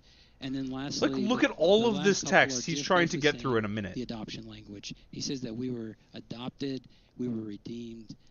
We were adopted as sons into the family of Literally, Christ. yeah, like this was like that last one was on screen for less than a couple for just a few seconds, not even long enough to read it. If you're trying to like, I tried to read it instead of listening to him. It's not even on time for that. Like enough time for that. Let's see what it says. Formerly, when you did not know God, you were slaves to those who were by nature, who by nature are not gods. What does that have to do with? What does that have to do with the rejection of slavery at all? It's just saying that you were slaves to other people metaphorically. We were adopted. Like, but now like this is what's called a gish gallop, by the way. It's normally not a thing you see in an opening, because in an opening you're not gonna like, normally the person is gonna be able to respond to the things you say like point by point, but he's blasting them out in such a way where it's impossible to go over all of them. It's impossible to even read a lot of them. Like, we couldn't, the last one, it wasn't even on screen long enough to read it. If Aaron wanted to respond to it, he would have had to been writing down, okay, Galatians 5 verse 8 or whatever, and then like look it up himself while also like keeping track of the other things that are being said. He's going out of his way to make it literally impossible to argue against all the things that he's saying. This is actually reminding me a little bit of something I talked about in passing, of like a tendency I saw in Lincoln Douglas debate when I was doing, towards the end of when I was doing that competitively. But it's wild to see it like this shamelessly. As sons. Honestly, if I were in this debate with him, it'd just be like, I think I'd want to say like, well, obviously you put those quotes on screen for so little time that no one could read them. You couldn't even read them out. Clearly, none of that was relevant. Otherwise, you would have taken time on it. So unless you want to take the time to justify it in your rebuttal or the back and forth or whatever, like this free discussion period, we're gonna assume you said none of it because you didn't want us to talk about it. If you did, you would have given it time. You would have spent the time to talk about it and given me the time to process it. To the family of Christ. And time. Like, look at this. Can you read it in the time it's on screen? We are going to jump into tonight. We have a little bit more of like, what the fuck is that? You could say a little bit more of a structured format. Okay, so they're gonna do more structured back and forths. This one coming. Okay, I wonder if he knew this, because if he knew there were structured responses, this gets even worse. In a back and forth period, you talk about what you talk about, and there's like whatever, like you can just do the thing. But when you have the specified time blocks to respond to each other, it starts to resemble more competitive debate. And in competitive debate, there is an expectation that you address everything that your opponent said. And if you didn't, it's like, well, you're saying you don't have a response to it, and that's why you didn't talk about it. So this is exactly the thing that people started to do, where they would just fire out all this stuff that, like, so fast that you couldn't, like, you're gonna miss some of it, or maybe maybe the argument isn't made clearly, but it doesn't matter, it goes too quick. But you don't have time in your 8-minute but rebuttal, or however long it is. I think he said it was 8 minutes. That's why I said 8 minutes. But like, Aaron couldn't possibly go over all this. Honestly, it's better to just just group it all together. Be like, the few things that I could catch were pretty clearly not about slavery or not a rejection of slavery.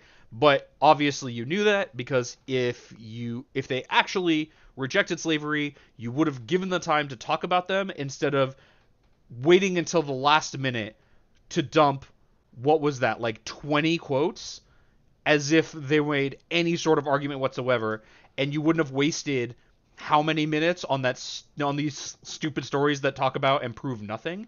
Notice, remember, he gave two types of arguments. He said he was going to two ways of approaching this argument. The first one, the more important one, was to say that it used to condone slavery, but that was in the process of reducing the influence of the institution. And the second one was like the fucking nonsense we heard. He spent way less time on the first, more important argument, and waited to actually give the evidence to support it until the last minute, when he packed in all of these quotes. For real, I think this guy knows how dishonest he's being. I don't know, like, I don't know how you could construct this level of intended dishonesty on accident. Maybe saying intended dishonesty is like is presupposing the point, but you get what I'm saying, right? Like, you couldn't accidentally accidentally find yourself doing this. Oh, and look, I'm looking now on I hope you can see it. In the PowerPoint, there are more quotes. He was just going to keep going until he was stopped. Holy shit, this guy. Coming in from Aaron, the floor is all yours. Oh, I think you might be on mute yet. Oh, yeah, he's muted. Aaron, I think you might be on mute.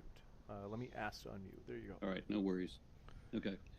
I'm not going to need much to rebut because there wasn't really anything to rebut. All the pretty pictures and Yeah, the only thing that was there to rebut was in the last minute.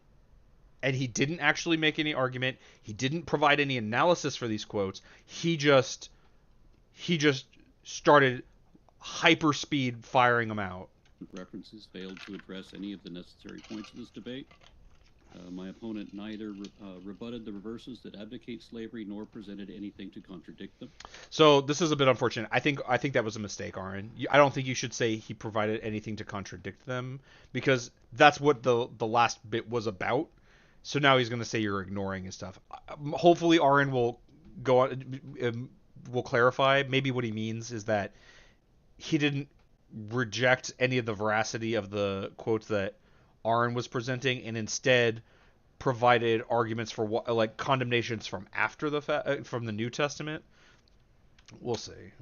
But that might have been a any mistake. statement of the Bible prohibiting slavery or the institution or condemning the institution of slavery. Yeah, I know. Yeah, I Though think he this is alleged wrong. that there are approach, parts Aaron. of the slave Bible that cut out the parts about Hebrew slaves escaping Egypt and a few other places. He that- implied it. He that didn't even talk really about say it. how, the slaves might get redemption later on because, of course, in the United States they wanted to keep people oppressed. But none of that ever condemns the institution of slavery either.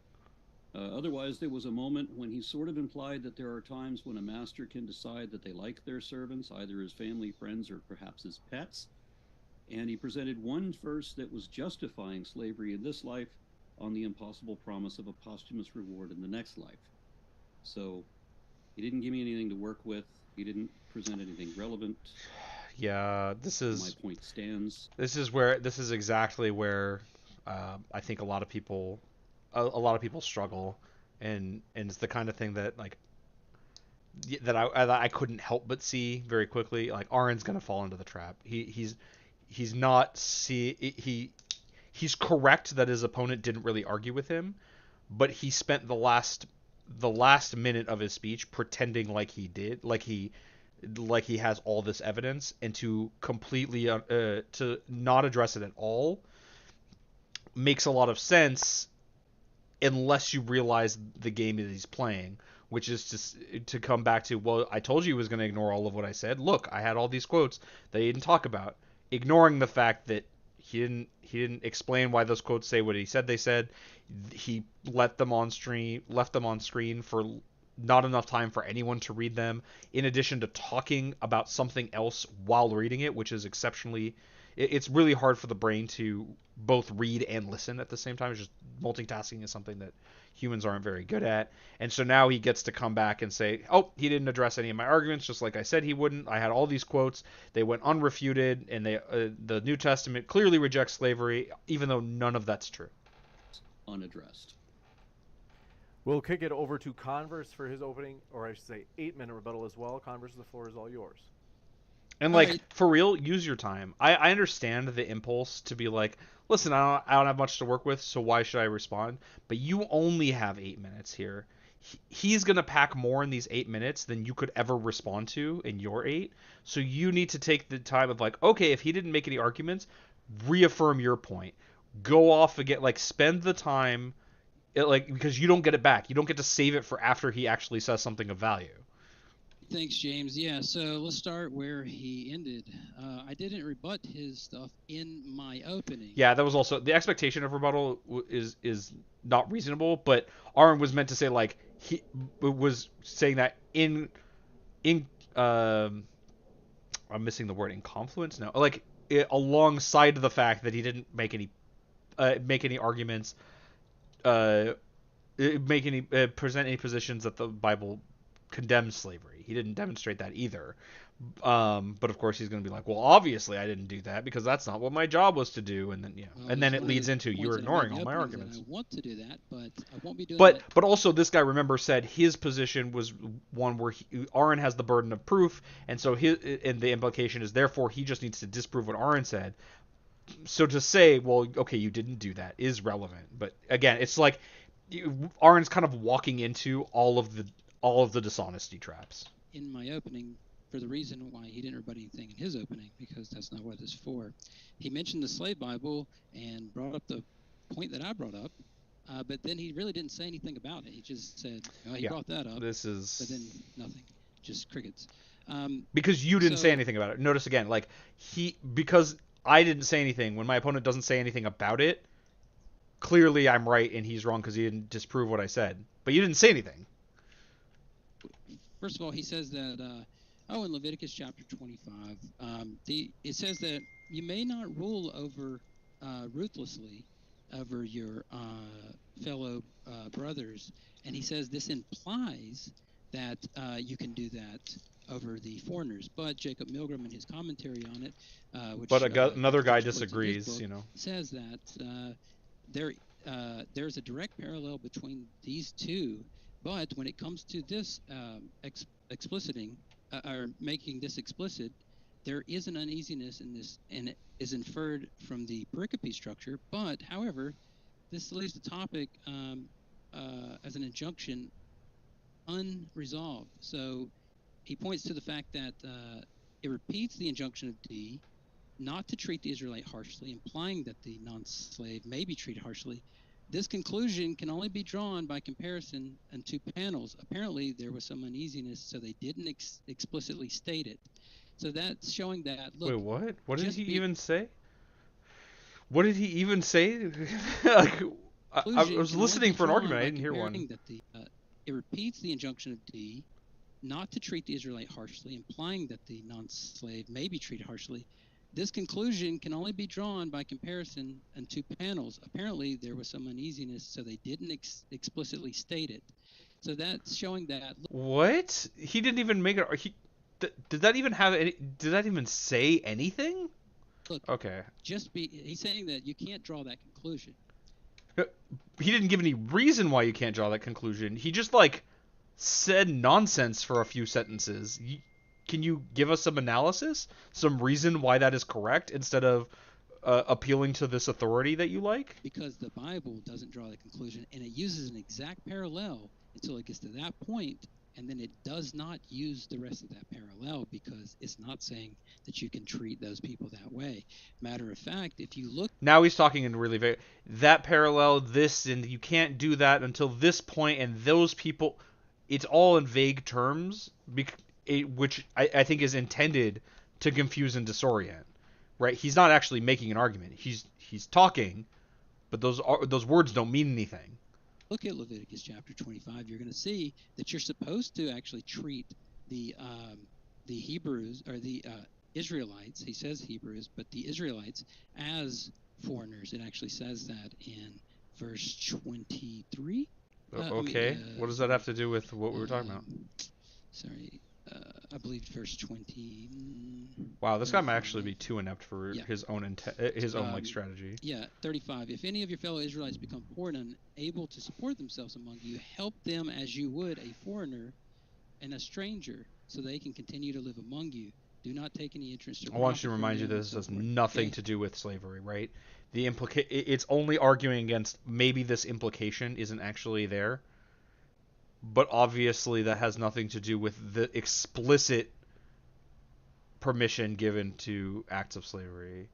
Okay, maybe in this case, the implication that you can be more cruel to other people isn't real, but that's not even a slavery thing. And even if I believe your interpretation that that for some reason that implication isn't there, then okay, what does that have to do? Like that you haven't demonstrated a condemnation of slavery, only that extra cruelty wasn't necessarily condoned. Okay. And so this is supposed to be about the foreigner except you're supposed to treat them like the foreigners. Odd. But on my view of the household, which is laid out in Households in the Ancient Near East by Lark Culbertson, To understand my argument, you have to read this book. That's how you should read that. the foreigner residing amongst you, if they are also treated under the same law. There's a great book by Mark Oh, there's another Mark like Glanville called Refuge cool. A Reimagined, book was where he written. points out the adoption, marriage, kinship, which is used. I think Leviticus chapter 25 is actually using that. So whenever it says in verse 45 that you may also buy from the temporary residents among you, right? These are the ones, the Tosab, living among you is. He might not have been writing. He might have been looking up shit in that book, in these books. That's okay. That would make more sense. So he's not listening. Instead, he's like looking up random shit in these books that like, who cares? It's they're anyone can write a book. It doesn't mean what's in there is true. The arguments or that the arguments make sense. You still have to justify the positions you're taking from them. But he just wants to like, well, I mean, I guess he's a Christian, right? You just Bible quote your way through everything. Members of your clans born in your country, they will become your property. The word property there is akuzah. It's never used as of a human being. This would be the only usage of it out of the entire chapter and the entire Bible. But rather, I think it's better in light of Deuteronomy chapter 32 to be translated as a part of your inheritance. So they are to be passed as part of the inheritance. That same way Ruth was when Ruth came, and she was part of the household. So when he said to the other guardian redeemer, "Will you redeem the property?" and he says yes, and he says, "But Ruth's attached to this house." Then he goes, "Then I'm not going to do it because it'll put my inheritance at jeopardy." So I think that. Okay, I'm struggling really hard to like follow these really convoluted lines of argumentation. This guy doesn't make arguments in a clear way, but I think what he's saying is that it's not that the word used was indicating these people were property. It was indicating they were part of your inheritance in the same way this woman was in a different place, and this guy didn't want to do it. It didn't want to like take on the burdens of the household because he didn't want to like possibly have to deal with like her getting part of his inheritance or whatever. But like and like, oh, that explains a little bit of that weird story he was telling where he was saying that these women had a right to inheritance. Okay, because they were also kind of property, and so maybe slaves could possibly have inheritance rights. The closest he gets to an argument there is that maybe these people who were definitely treated as property in that they could be inherited, maybe could have possibly later, based on laws that weren't made yet, have been allowed to inherit. So what? They're still slaves. This isn't a condemnation of slavery. At best, it is saying sometimes your slaves should inherit. They're still slaves. And it's not saying slavery is wrong or bad or shouldn't be done. Just like this is a right that maybe a slave could have, but they are property that can be inherited. Unless you want to translate this one verse. But he wants to bog you down, right? Like most people, like your brain turns off. You can't. It's the long winding diatribe. You can't follow this shit.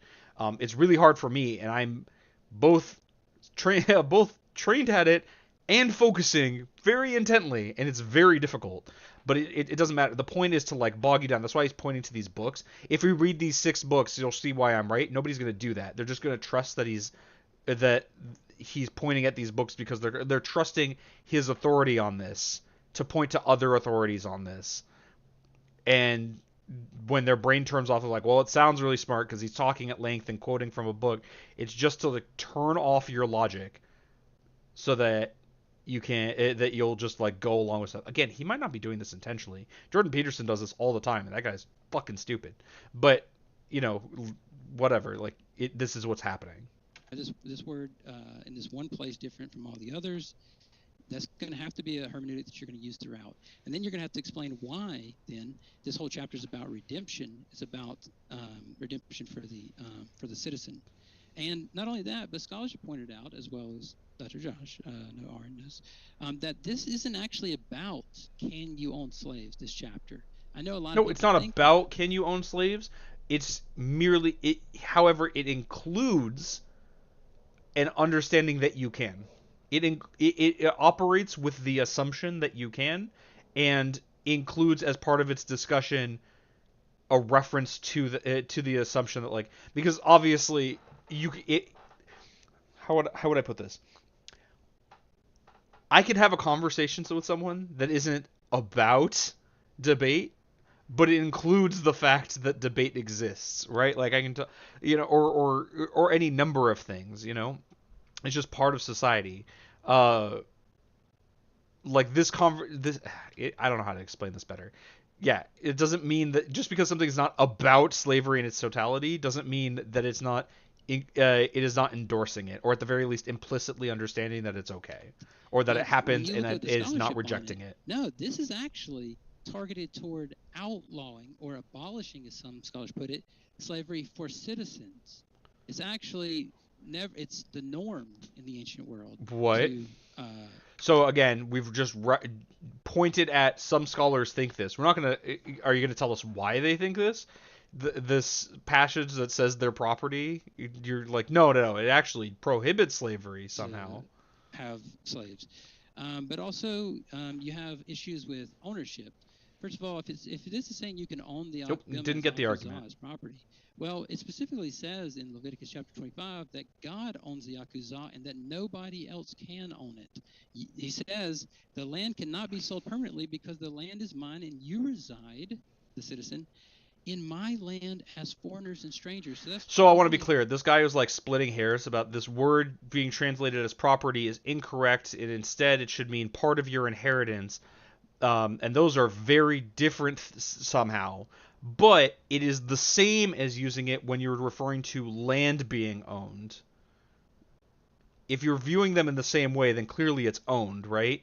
And if you're using them differently, then how does this apply? Right? How are you not splitting hairs here?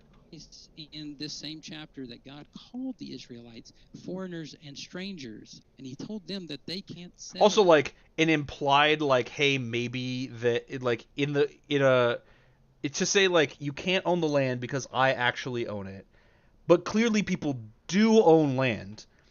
Speaks to me as being metaphorical. So for you to be like, no, clearly this is a in-law condemnation of the act of ownership. So you're saying like people couldn't own land either? Well, clearly they did. So maybe it's not a condemnation at all. Maybe it is saying, sure, you own the slave, but like in a religious sense, God owns them. Like that's not. Oh my God, this fucking guy. Because it does not belong to them. They're not owners. They are mere holders, possessors of it. So is one person subservient to the other? Yeah, all right, cool. I don't care if you have if God agrees with your writ of ownership of like, no, you don't own that guy, you're renting him. Who gives a shit? The point doesn't change. Why these people are being attached to the household. He says that Exodus is only talking about the Hebrew slaves being free. Then why does it say that a mixed multitude came out of there together? He says that the Hebrew wife doesn't go out as the. Maybe because there are contradictions. Maybe because your book has mistakes. I don't know what to tell you. As the husband, but as Dr. Josh points out in his book in Deuteronomy 15, it actually explicitly makes a development and changes. Oh God! Oh, thank you. The reprieve.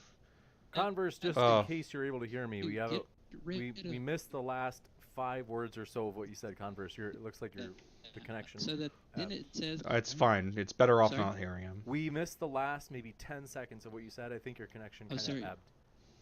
Oh, sorry. I said that.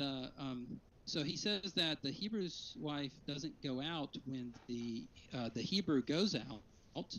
But as Dr. Josh points out in Deuteronomy chapter 15, I believe it is, that is actually updated. And as he calls it, a development where now the wife does go out. He said that Jesus says that slaves obey your masters. Jesus never says that. Paul says that.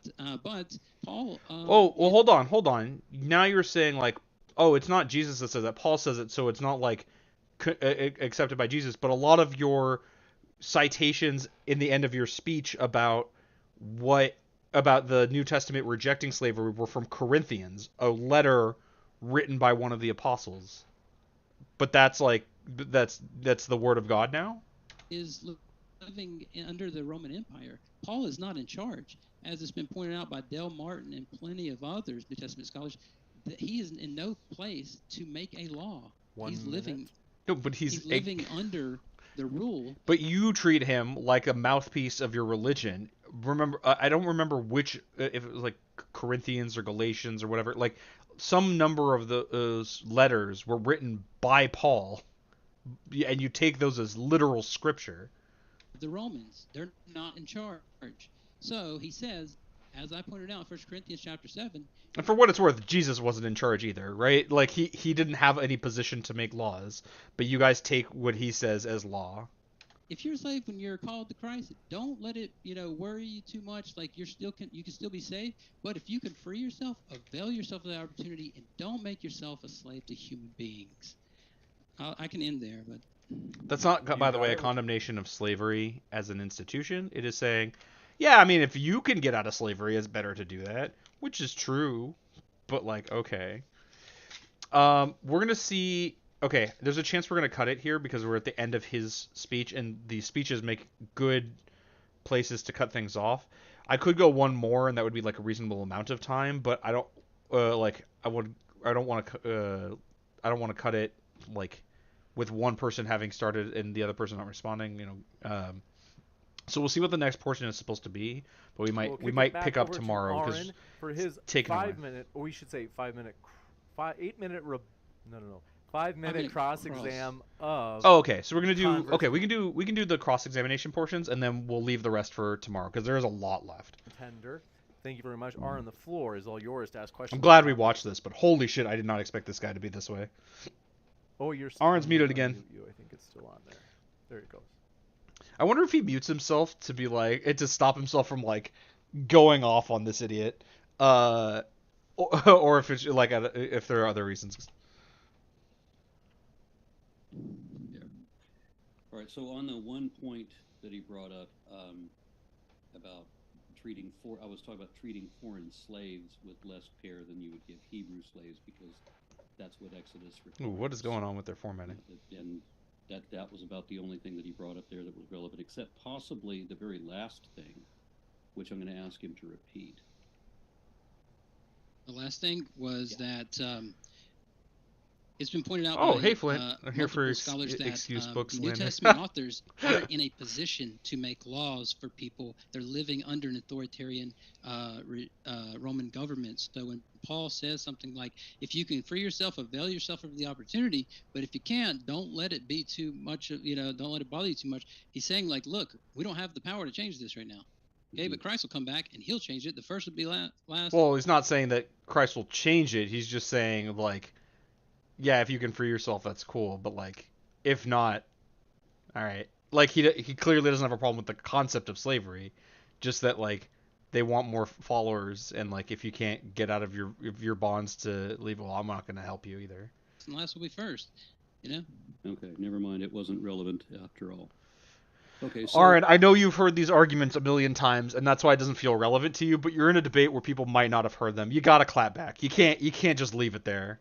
At what point, how do you contest the Bible giving God's permission to keep slaves? When God says you may have slaves, you may buy them and their children and so forth, and a man can sell his daughter into slavery. Good. All right. But she can't be let go under the same rules because God has different rules for how slavery is. Okay, we're getting off topic a little bit, but like, good. All right, hold them to account. Yeah, like you're saying that the Bible isn't. You disagree that the Bible is pro-slavery. How do you contend with the clear instances of like, it says it's fine, clearly supposed to work? How do you? Nothing you said here even relates to the point or the topic. I really hope Yeah, he doesn't so try to whenever like I was lay gonna out say the that in the last rebuttal, minute but of I his ran out of speech. time. So it's the same point. Whenever you say that you shall buy them, you're using the word shall there. You're making it seem like he's saying that like this is something you ought to do or something. No, you're Well, saying what it's did something you I can do. use in? Pick a different translation then. That's You fine. may That's buy fine. them. Doesn't matter. Look, I'm super not in this field, but isn't the Bible being God's word an extraordinary claim in itself? I mean, I would tend to agree with you. But obviously, when you're arguing with the Christian, like you kind of get into like sub arguments if you try to reject that, right?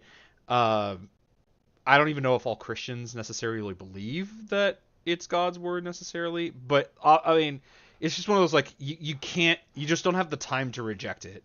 Um, so you can like roll with it, even accepting that it's God's word. There isn't a condemnation of slavery, and there is an allowance for it. That's where we're coming from, you know. I'm actually surprised.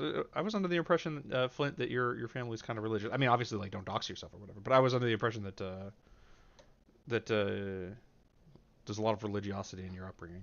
whenever in Westbrook's translation, he says, "As for male and female slaves that you have, you may acquire slaves from the nations around you. You may also acquire them from the alien residents with you, and from their families who are with you, and been born and who have been born in your land. Okay. And you shall have them." So it as part- doesn't say Oh, sure, Flint. that you shall not purchase slaves because that's Right. evil and bad and naughty, right? It doesn't say anything like that. Oh, Right. okay, interesting. Yeah. So my point so is God that gives I don't his think this is permission slavery. To Yeah. buy slaves, to keep slaves, and have them for This is great. Like, hold him to it. Like, make him walk through the steps of your argument, and like in ways where you're giving him the like, okay, do you want to reject this part? No. This part? No. This. Okay, I've gotten to my conclusion. Now what? You're basically leading him through your argument, giving him every opportunity to disagree, knowing he can't. forever, and specifies in a number of different places how to treat your slaves, how badly you can beat your slaves, how much the slaves should cost, how much male slaves at a certain age should cost more than female slaves of another age. So God supposedly, we know that the book isn't written by God, obviously, it's people pretending to speak for God, but nonetheless, the Bible says all of these provisions for how slavery is to be maintained and performed. And where does it contradict all of that to say that no, slavery is evil and a sin and an abomination worse? It's good to like ask about the contradiction. I would make him agree that that's what it's saying, because people who take this position often are really slippery, and we've seen him be pretty dishonest already. He might later say disagree that there's an allowance for it, because like he tried earlier to turn an instance of saying that that your slaves are property or whatever into saying it's a condemnation of slavery. I would just like take that extra moment to be like, so it does say slavery is allowed, right? And then go, okay, now move on. Even though he implicitly agreed to that in his opening, it's just one of those like, he's been very slippery, very dishonest. Like, hold him to everything. Like, I wouldn't let him get away with. I would try not to let him get away with not agreeing that there is a support there. Than eating shellfish. Okay, well, yeah, so there's a few things there. One is, I don't, like I've said in my opening, I think what's happening here is the same thing that's happening with Ruth. She's actually entering a household, being attached to By the way, household. that story about Ruth was nonsense, so I don't know what the hell he thinks that was going on in that story to be like, it's the same thing. I don't even know what he was getting at. He was not clear. As a foreigner, so that as it's been pointed out by Dale Martin and by Laura Culbertson, that this is the only way for slaves' upward mobility in societies back then. So it's not. I don't take this as actually being a slave. It's like a type of household adoption or marriage. But also, whenever you talk about the last point you made about shelter. Yeah, see what I mean? He's not taking it as slavery. That's why I would hold him to it. Like, be like, isn't this slavery? How is this not slavery? And he has to like somehow justify, well, it's household adoption. It's like, are they subservient to their owners and forced to do labor, not free to go out, all the content? Yeah, okay, they are. Okay, cool. Shellfish. People always bring up shellfish and mixed fabrics and stuff. Like, yeah, as I because said it's before, nonsense. And like these are things for their time. Mixed fabrics. Yeah, okay, but things for their time, they could wrap their head around all these other. I mean, we went through some of it earlier, right? Like, they could wrap their head around like, if you disrespect your mother or father, you should die, and like if you say the wrong words, you should die, and you can't eat shellfish. They're not too barbaric for that. Literally, just made a graven image. That was like they can wrap their heads around this, but they can't wrap their heads around like, hey, maybe don't own people. It wasn't just a thing about our clothes today. It was like they were trying to be a cop. They were putting on a cop's uniform. This is what the priests wore, was mixed What? fabrics and stuff. The fashion Shellfish police, you was, yeah. So the point was they were lying about who they were. It was a disguise. Remember, he's ignoring this, but that's punishable by death, and he thinks of the opinion that it was reasonable to say, yeah, like if you put on a different person's uniform, you should be killed. But owning slaves is super cool, though. Or I guess it's not slavery; it's family adoption or whatever. It's household adoption. No, it's slavery, and obviously it's much worse than these other prohibitions. And so forth. So like the argument, like Christ says, as again that Moses gave you things for the hardness of your hearts. It wasn't that way from the beginning. The beginning is Eden. If you look at there, were there people owning slaves, and were there people, murdering each other and all this stuff? No, there wasn't. So I would push. So now he's going back to this thing that he talked about in his opening of like, oh, it's because of the hardness of your hearts. It's like, okay, so like that means we don't necessarily know we can't get any morality from the Bible because maybe it was given to us from the hardness of our hearts. Maybe like we can even go in here, like maybe the prohibition of murder, like, oh well, he only gave that to the hardness of our hearts. We figured out later that that's cool. Like obviously he doesn't believe any of this stuff, and Christians obviously extrapolate. Like still they say, homosexuality is wrong, but like, well maybe that was just because of the hardness of our hearts. Like whatever other things were allowed or not allowed. Maybe eating cheese at all, it was only given to us the hardness of our hearts. You could literally argue anything. But by the way, that's in reference to divorce, which Jesus is condemning for some reason. For some reason not given, according to God, allegedly, based on nothing. But there is no such condemnation of slavery. So you still have to assume that he would also be opposed to slavery, even though there's not a textual justification for it. If there was, you would have tried to justify it at some point, So and not just in the last minute of your murdering opening. each other? not needed. Excuse me? No, Like there was the not. entirety of the Old Testament? I think I missed what Aaron said. Not needed. Excuse No. me? Murdering each other? Murdering each other and all this stuff. No, there wasn't. So There wasn't That's the people idea. murdering each other? not needed. Excuse No. me? No, Like there was the not. entirety of the Old Testament?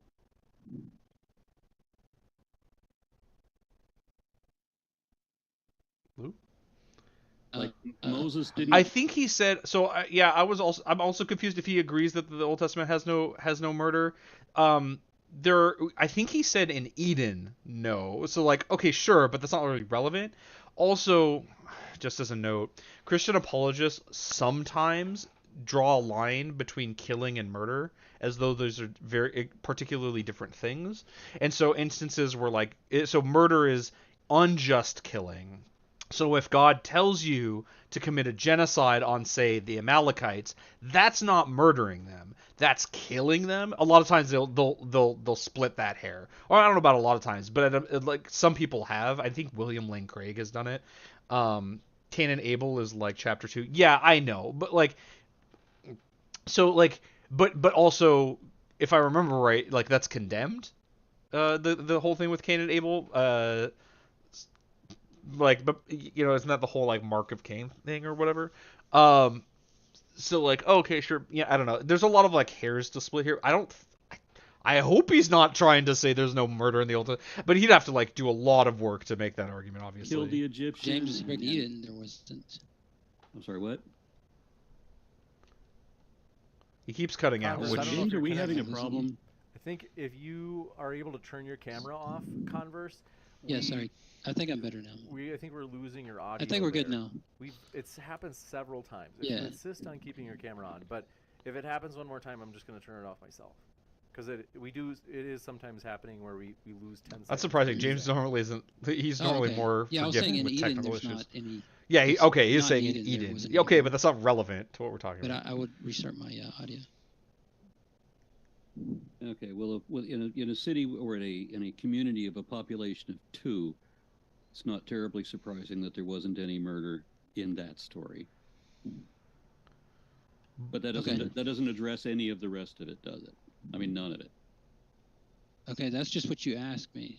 So I was just your question. Actually, I didn't ask you anything having to do with the story of Eden. Okay, you said there wasn't murder then, and I said no, not in Eden. Yeah, you said that. Yeah, but why did you say we were talking not about in general Bible times? You said there weren't people keeping slaves, which of course there were, and you said they weren't people running around, murdering each other, which of course they were, and Moses was responsible for an awful lot of that in the very sacred fables that we are talking about. Okay, that's fine if you want to say that. But What? You disagree that Moses murdered people? I wonder if he splits that hair. I wonder if he's like, no, Moses killed people, but that wasn't murder, Disagreeing that what you were saying that I was saying. I wasn't saying any of that. Okay, I wasn't saying anything that you were saying. I was only commenting on what you were not saying.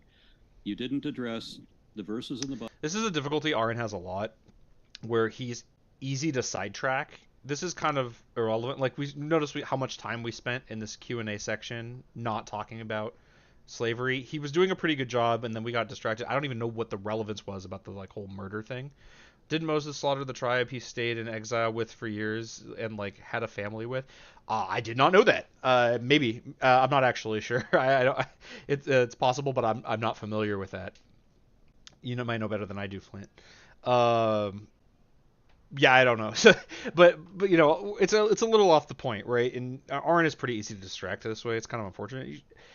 I wonder if what the etiquette would be here. I've talked about previously in competitive debate, if you have a cross-examination section, you are well within your rights, and it is very much not rude to just interrupt someone if they're not answering your question, or if you need to get to the next thing and just be like, listen, I only have 5 minutes. I got to get this moving. That might have been a good idea here, because now he's left with 30 seconds, and while Converse has admitted to some stuff, for the most part, he's just been doing his whole blather about irrelevant stuff and get you off topic for a lot of it. A lot more progress could have been made here. Bible that advocate for slavery. As a matter of fact, you admitted that they do, and then I guess he didn't quite admit that they do, but it would be it would be pretty impossible to not admit it and without a long time to pretend like it. People do, but it would take probably the length of those books he keeps touting out. They tried what you thought would be an excuse to nullify that. Maybe I have no idea what you thought your argument was. That's right, you don't. We'll go into the 5 minutes of cross-exam by Converse of Aaron.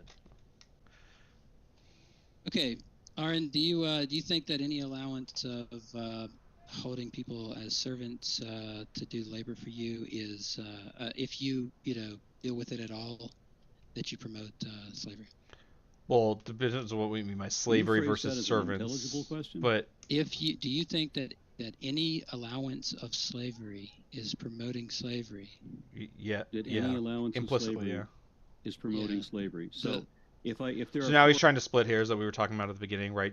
Is permission promotion? In a way, for something really heinous, yeah, right? Like, if you allow for some murders, are you not promoting it in the sense that it's bad enough that it ought to be condemned and not just allow for it, 4 or 5 categories. Just saying nothing is as bad as saying it's good. Of slavery that I recognize, and I promote one of them. Am I promoting slavery? Yeah. Promotion of any one of the categories would be promoting slavery. Okay. You don't have to promote all of them. If you're promoting one of them, I do like that he's not engaging with the hair allowing splitting. for any of them. Yeah. Allowing for any of them. Yeah, like if I were to allow my neighbor, for example, to own a slave or something to that effect, to work for him. In what case is this up to you? What are you able to do about it? Yeah, he's getting let's distracted say again. That he were to have a slave and he were to make products and I purchase products from him, from a slave, does that make me promote slavery? I think a good answer to this, even while like, because he's doing what Aaron didn't, where he's like holding him to answering this question. Now it's a stupid question, but the way you answer this, for what it's worth, is to say, if a person with the authority to enact law allows for it, then yes, because they're wielding their ability. They have the power to affect change in a real way. And if they don't, that is bad. Like they're in effect promoting it. Allowing it is bad enough. Well, you might be unwittingly so, depending on the situation. And by the way, this is allowing it in combination with not condemning it. Didn't say it's bad, but he did say it's allowed. Then yes, that's promotion. Even though like technically, if you want to split hairs, he didn't say it was good. He just didn't condemn it, and he didn't disallow it. So like, it's not promotion. It's allowing. Like, no, I'm sorry. Like, you can split that hair if you want. You can make if like it helps you sleep at night or whatever. But like, no one is like with a functioning moral compass would see that as acceptable. But if you are aware that this person has a slave, are you going to continue to do business with that person? Yeah, so what I was going to say is that everybody's electronics today are taken out of cobalt mines and so forth that are used by slave labor. Yep, and that's bad. Can you show me that any of my devices, by any of my brand names or what have you? Also, Aaron, you shouldn't. That is a really bad way of going about this. Aaron does not have the ability to insist that happens without the use of slavery. He does not condone it, nor does he have a position of power to allow it to happen. In any case where it does happen, I am certain he is opposed to it and would prefer that people with the power to enact law make it illegal. Are made by slaves. Yeah, but I'm going to be asking the questions. If they are, then I'm not going to buy those devices. Yes, I can. I can definitely show you that without a shadow of a doubt. I somehow doubt that, seeing the point of the debate and where you've gone with it so far. Yeah, that's fine. It's completely it's a bad avenue because like, but if you can like find, like, if it happens that without your knowledge, like when you buy things, they don't tell you, hey, they don't slap a sticker on there saying made with slavery. If we look in the background, there's a mini fridge. Oh, maybe that was made with slavery. You have no way of knowing. Well, you have ways of knowing, but like, you don't necessarily know, and it doesn't make you a bad person because someone sold you a product that without your knowledge was built with slavery. The problem is with the people who are engaging in the slavery and the systems of power that do not criminalize it. Thanks. Yeah, look, if you want to speculate aimlessly, that's fine. But what I'm saying is, that's what you're doing. That's exactly clear. what I'm saying to you. It's clear. Yeah, Look, Aaron comes off really bad. You guys aren't talking over each other. I'm going to discussion. interrupt because they can't hear you if you guys are both talking at the same time. So you're going to have to take turns. Yeah. So I would not take turns. knowingly. This is my Okay, time. now you're both knowingly talking again. support- So all right. So Converse, go ahead and ask your question. Okay. Clearly, in a quick, concise question only, and then we'll give Aaron a chance to respond. Yeah, so I thought it was pretty quick and clear. I thought so All too. right, I was so- answering it. Okay, so in Leviticus chapter 25 that you talked about so well, you quoted from Jefferson Davis, which I found was odd, and you seem to agree with him. It's odd that you were bringing up Jefferson Davis, but it seemed like you had no familiarity with the Slave Bible. What do you think about the fact that it took out every foundational story from the beginning? So he says every foundational story. I want you to remember that the stories that he was calling foundational are stories nobody's ever heard of before.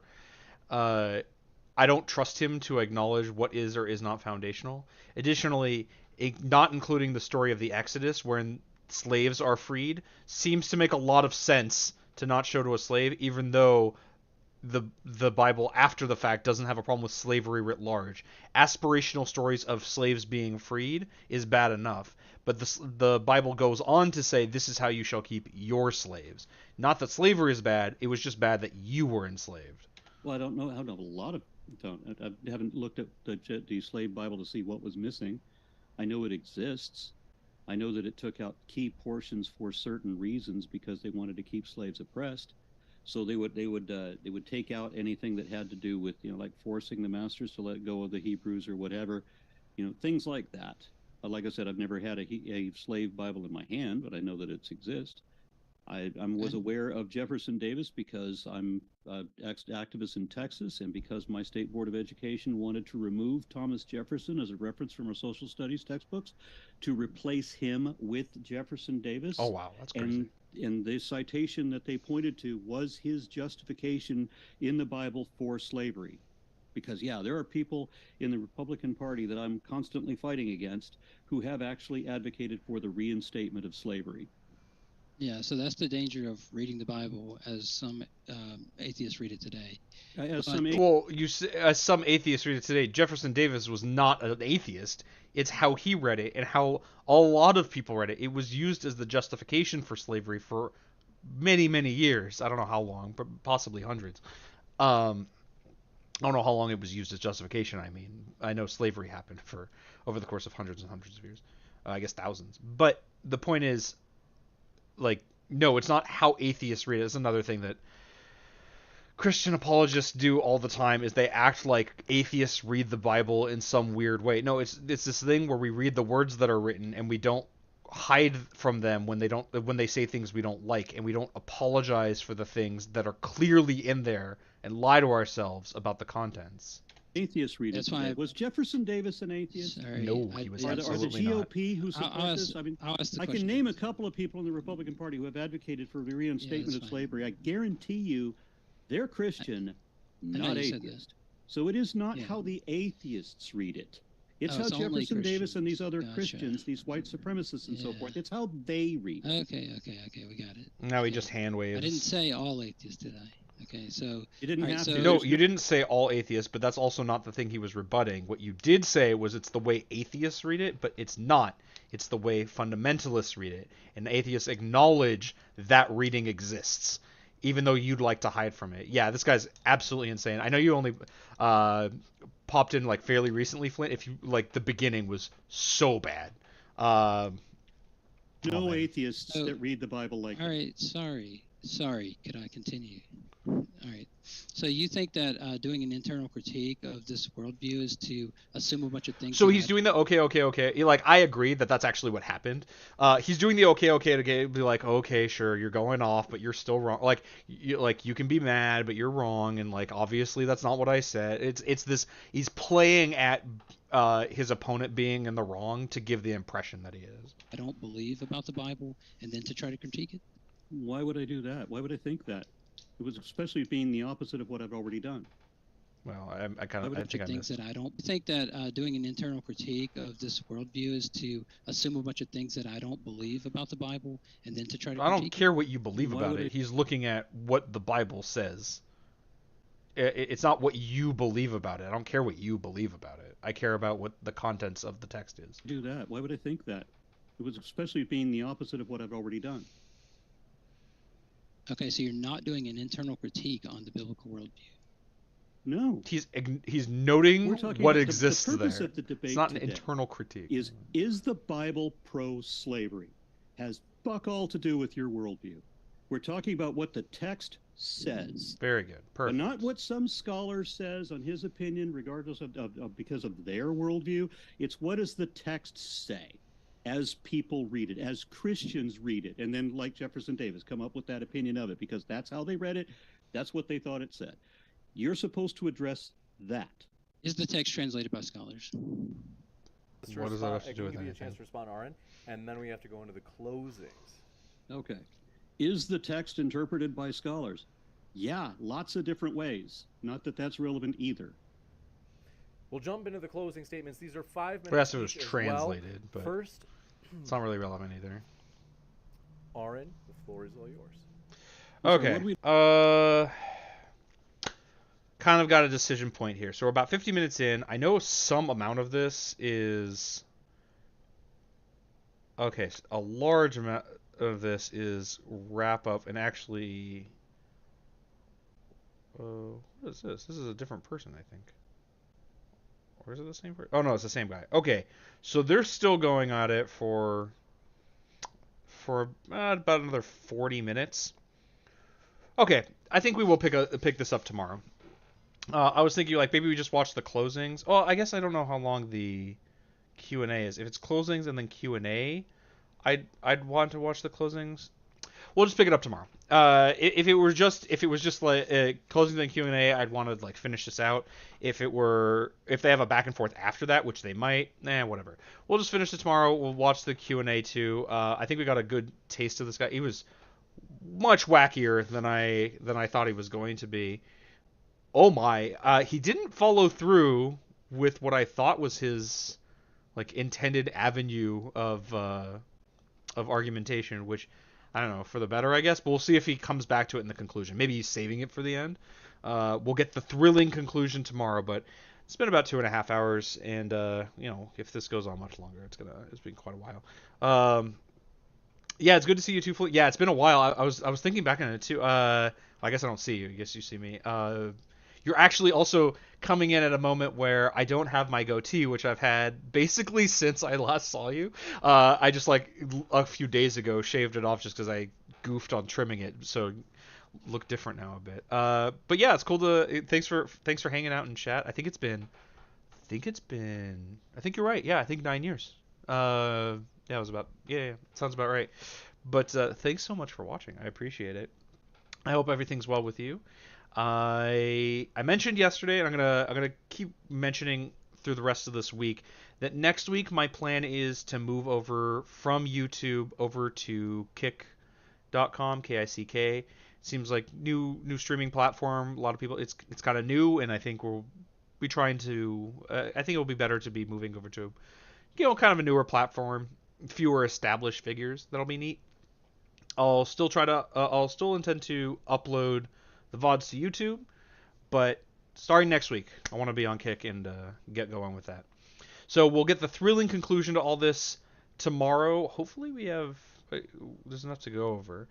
TikTok would probably be good for this format too, to be honest. I thought TikToks were always like only like a couple of seconds. I think I talk way too much for this. But if they yeah, I would appreciate it if you make an account, head over there.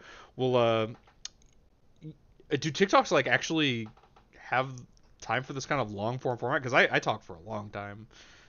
It's a kind of a problem. I just don't stop talking. There are live streams there too. Oh, I didn't know that. I guess that explains a lot, because I've seen TikTok people show up in debates with people who I watch. This would explain how they could have a platform like that. As I've seen, TikTok is like, well, I've only seen like lots of conservative TikTokers, which I mean, I don't know. It's not necessarily a problem.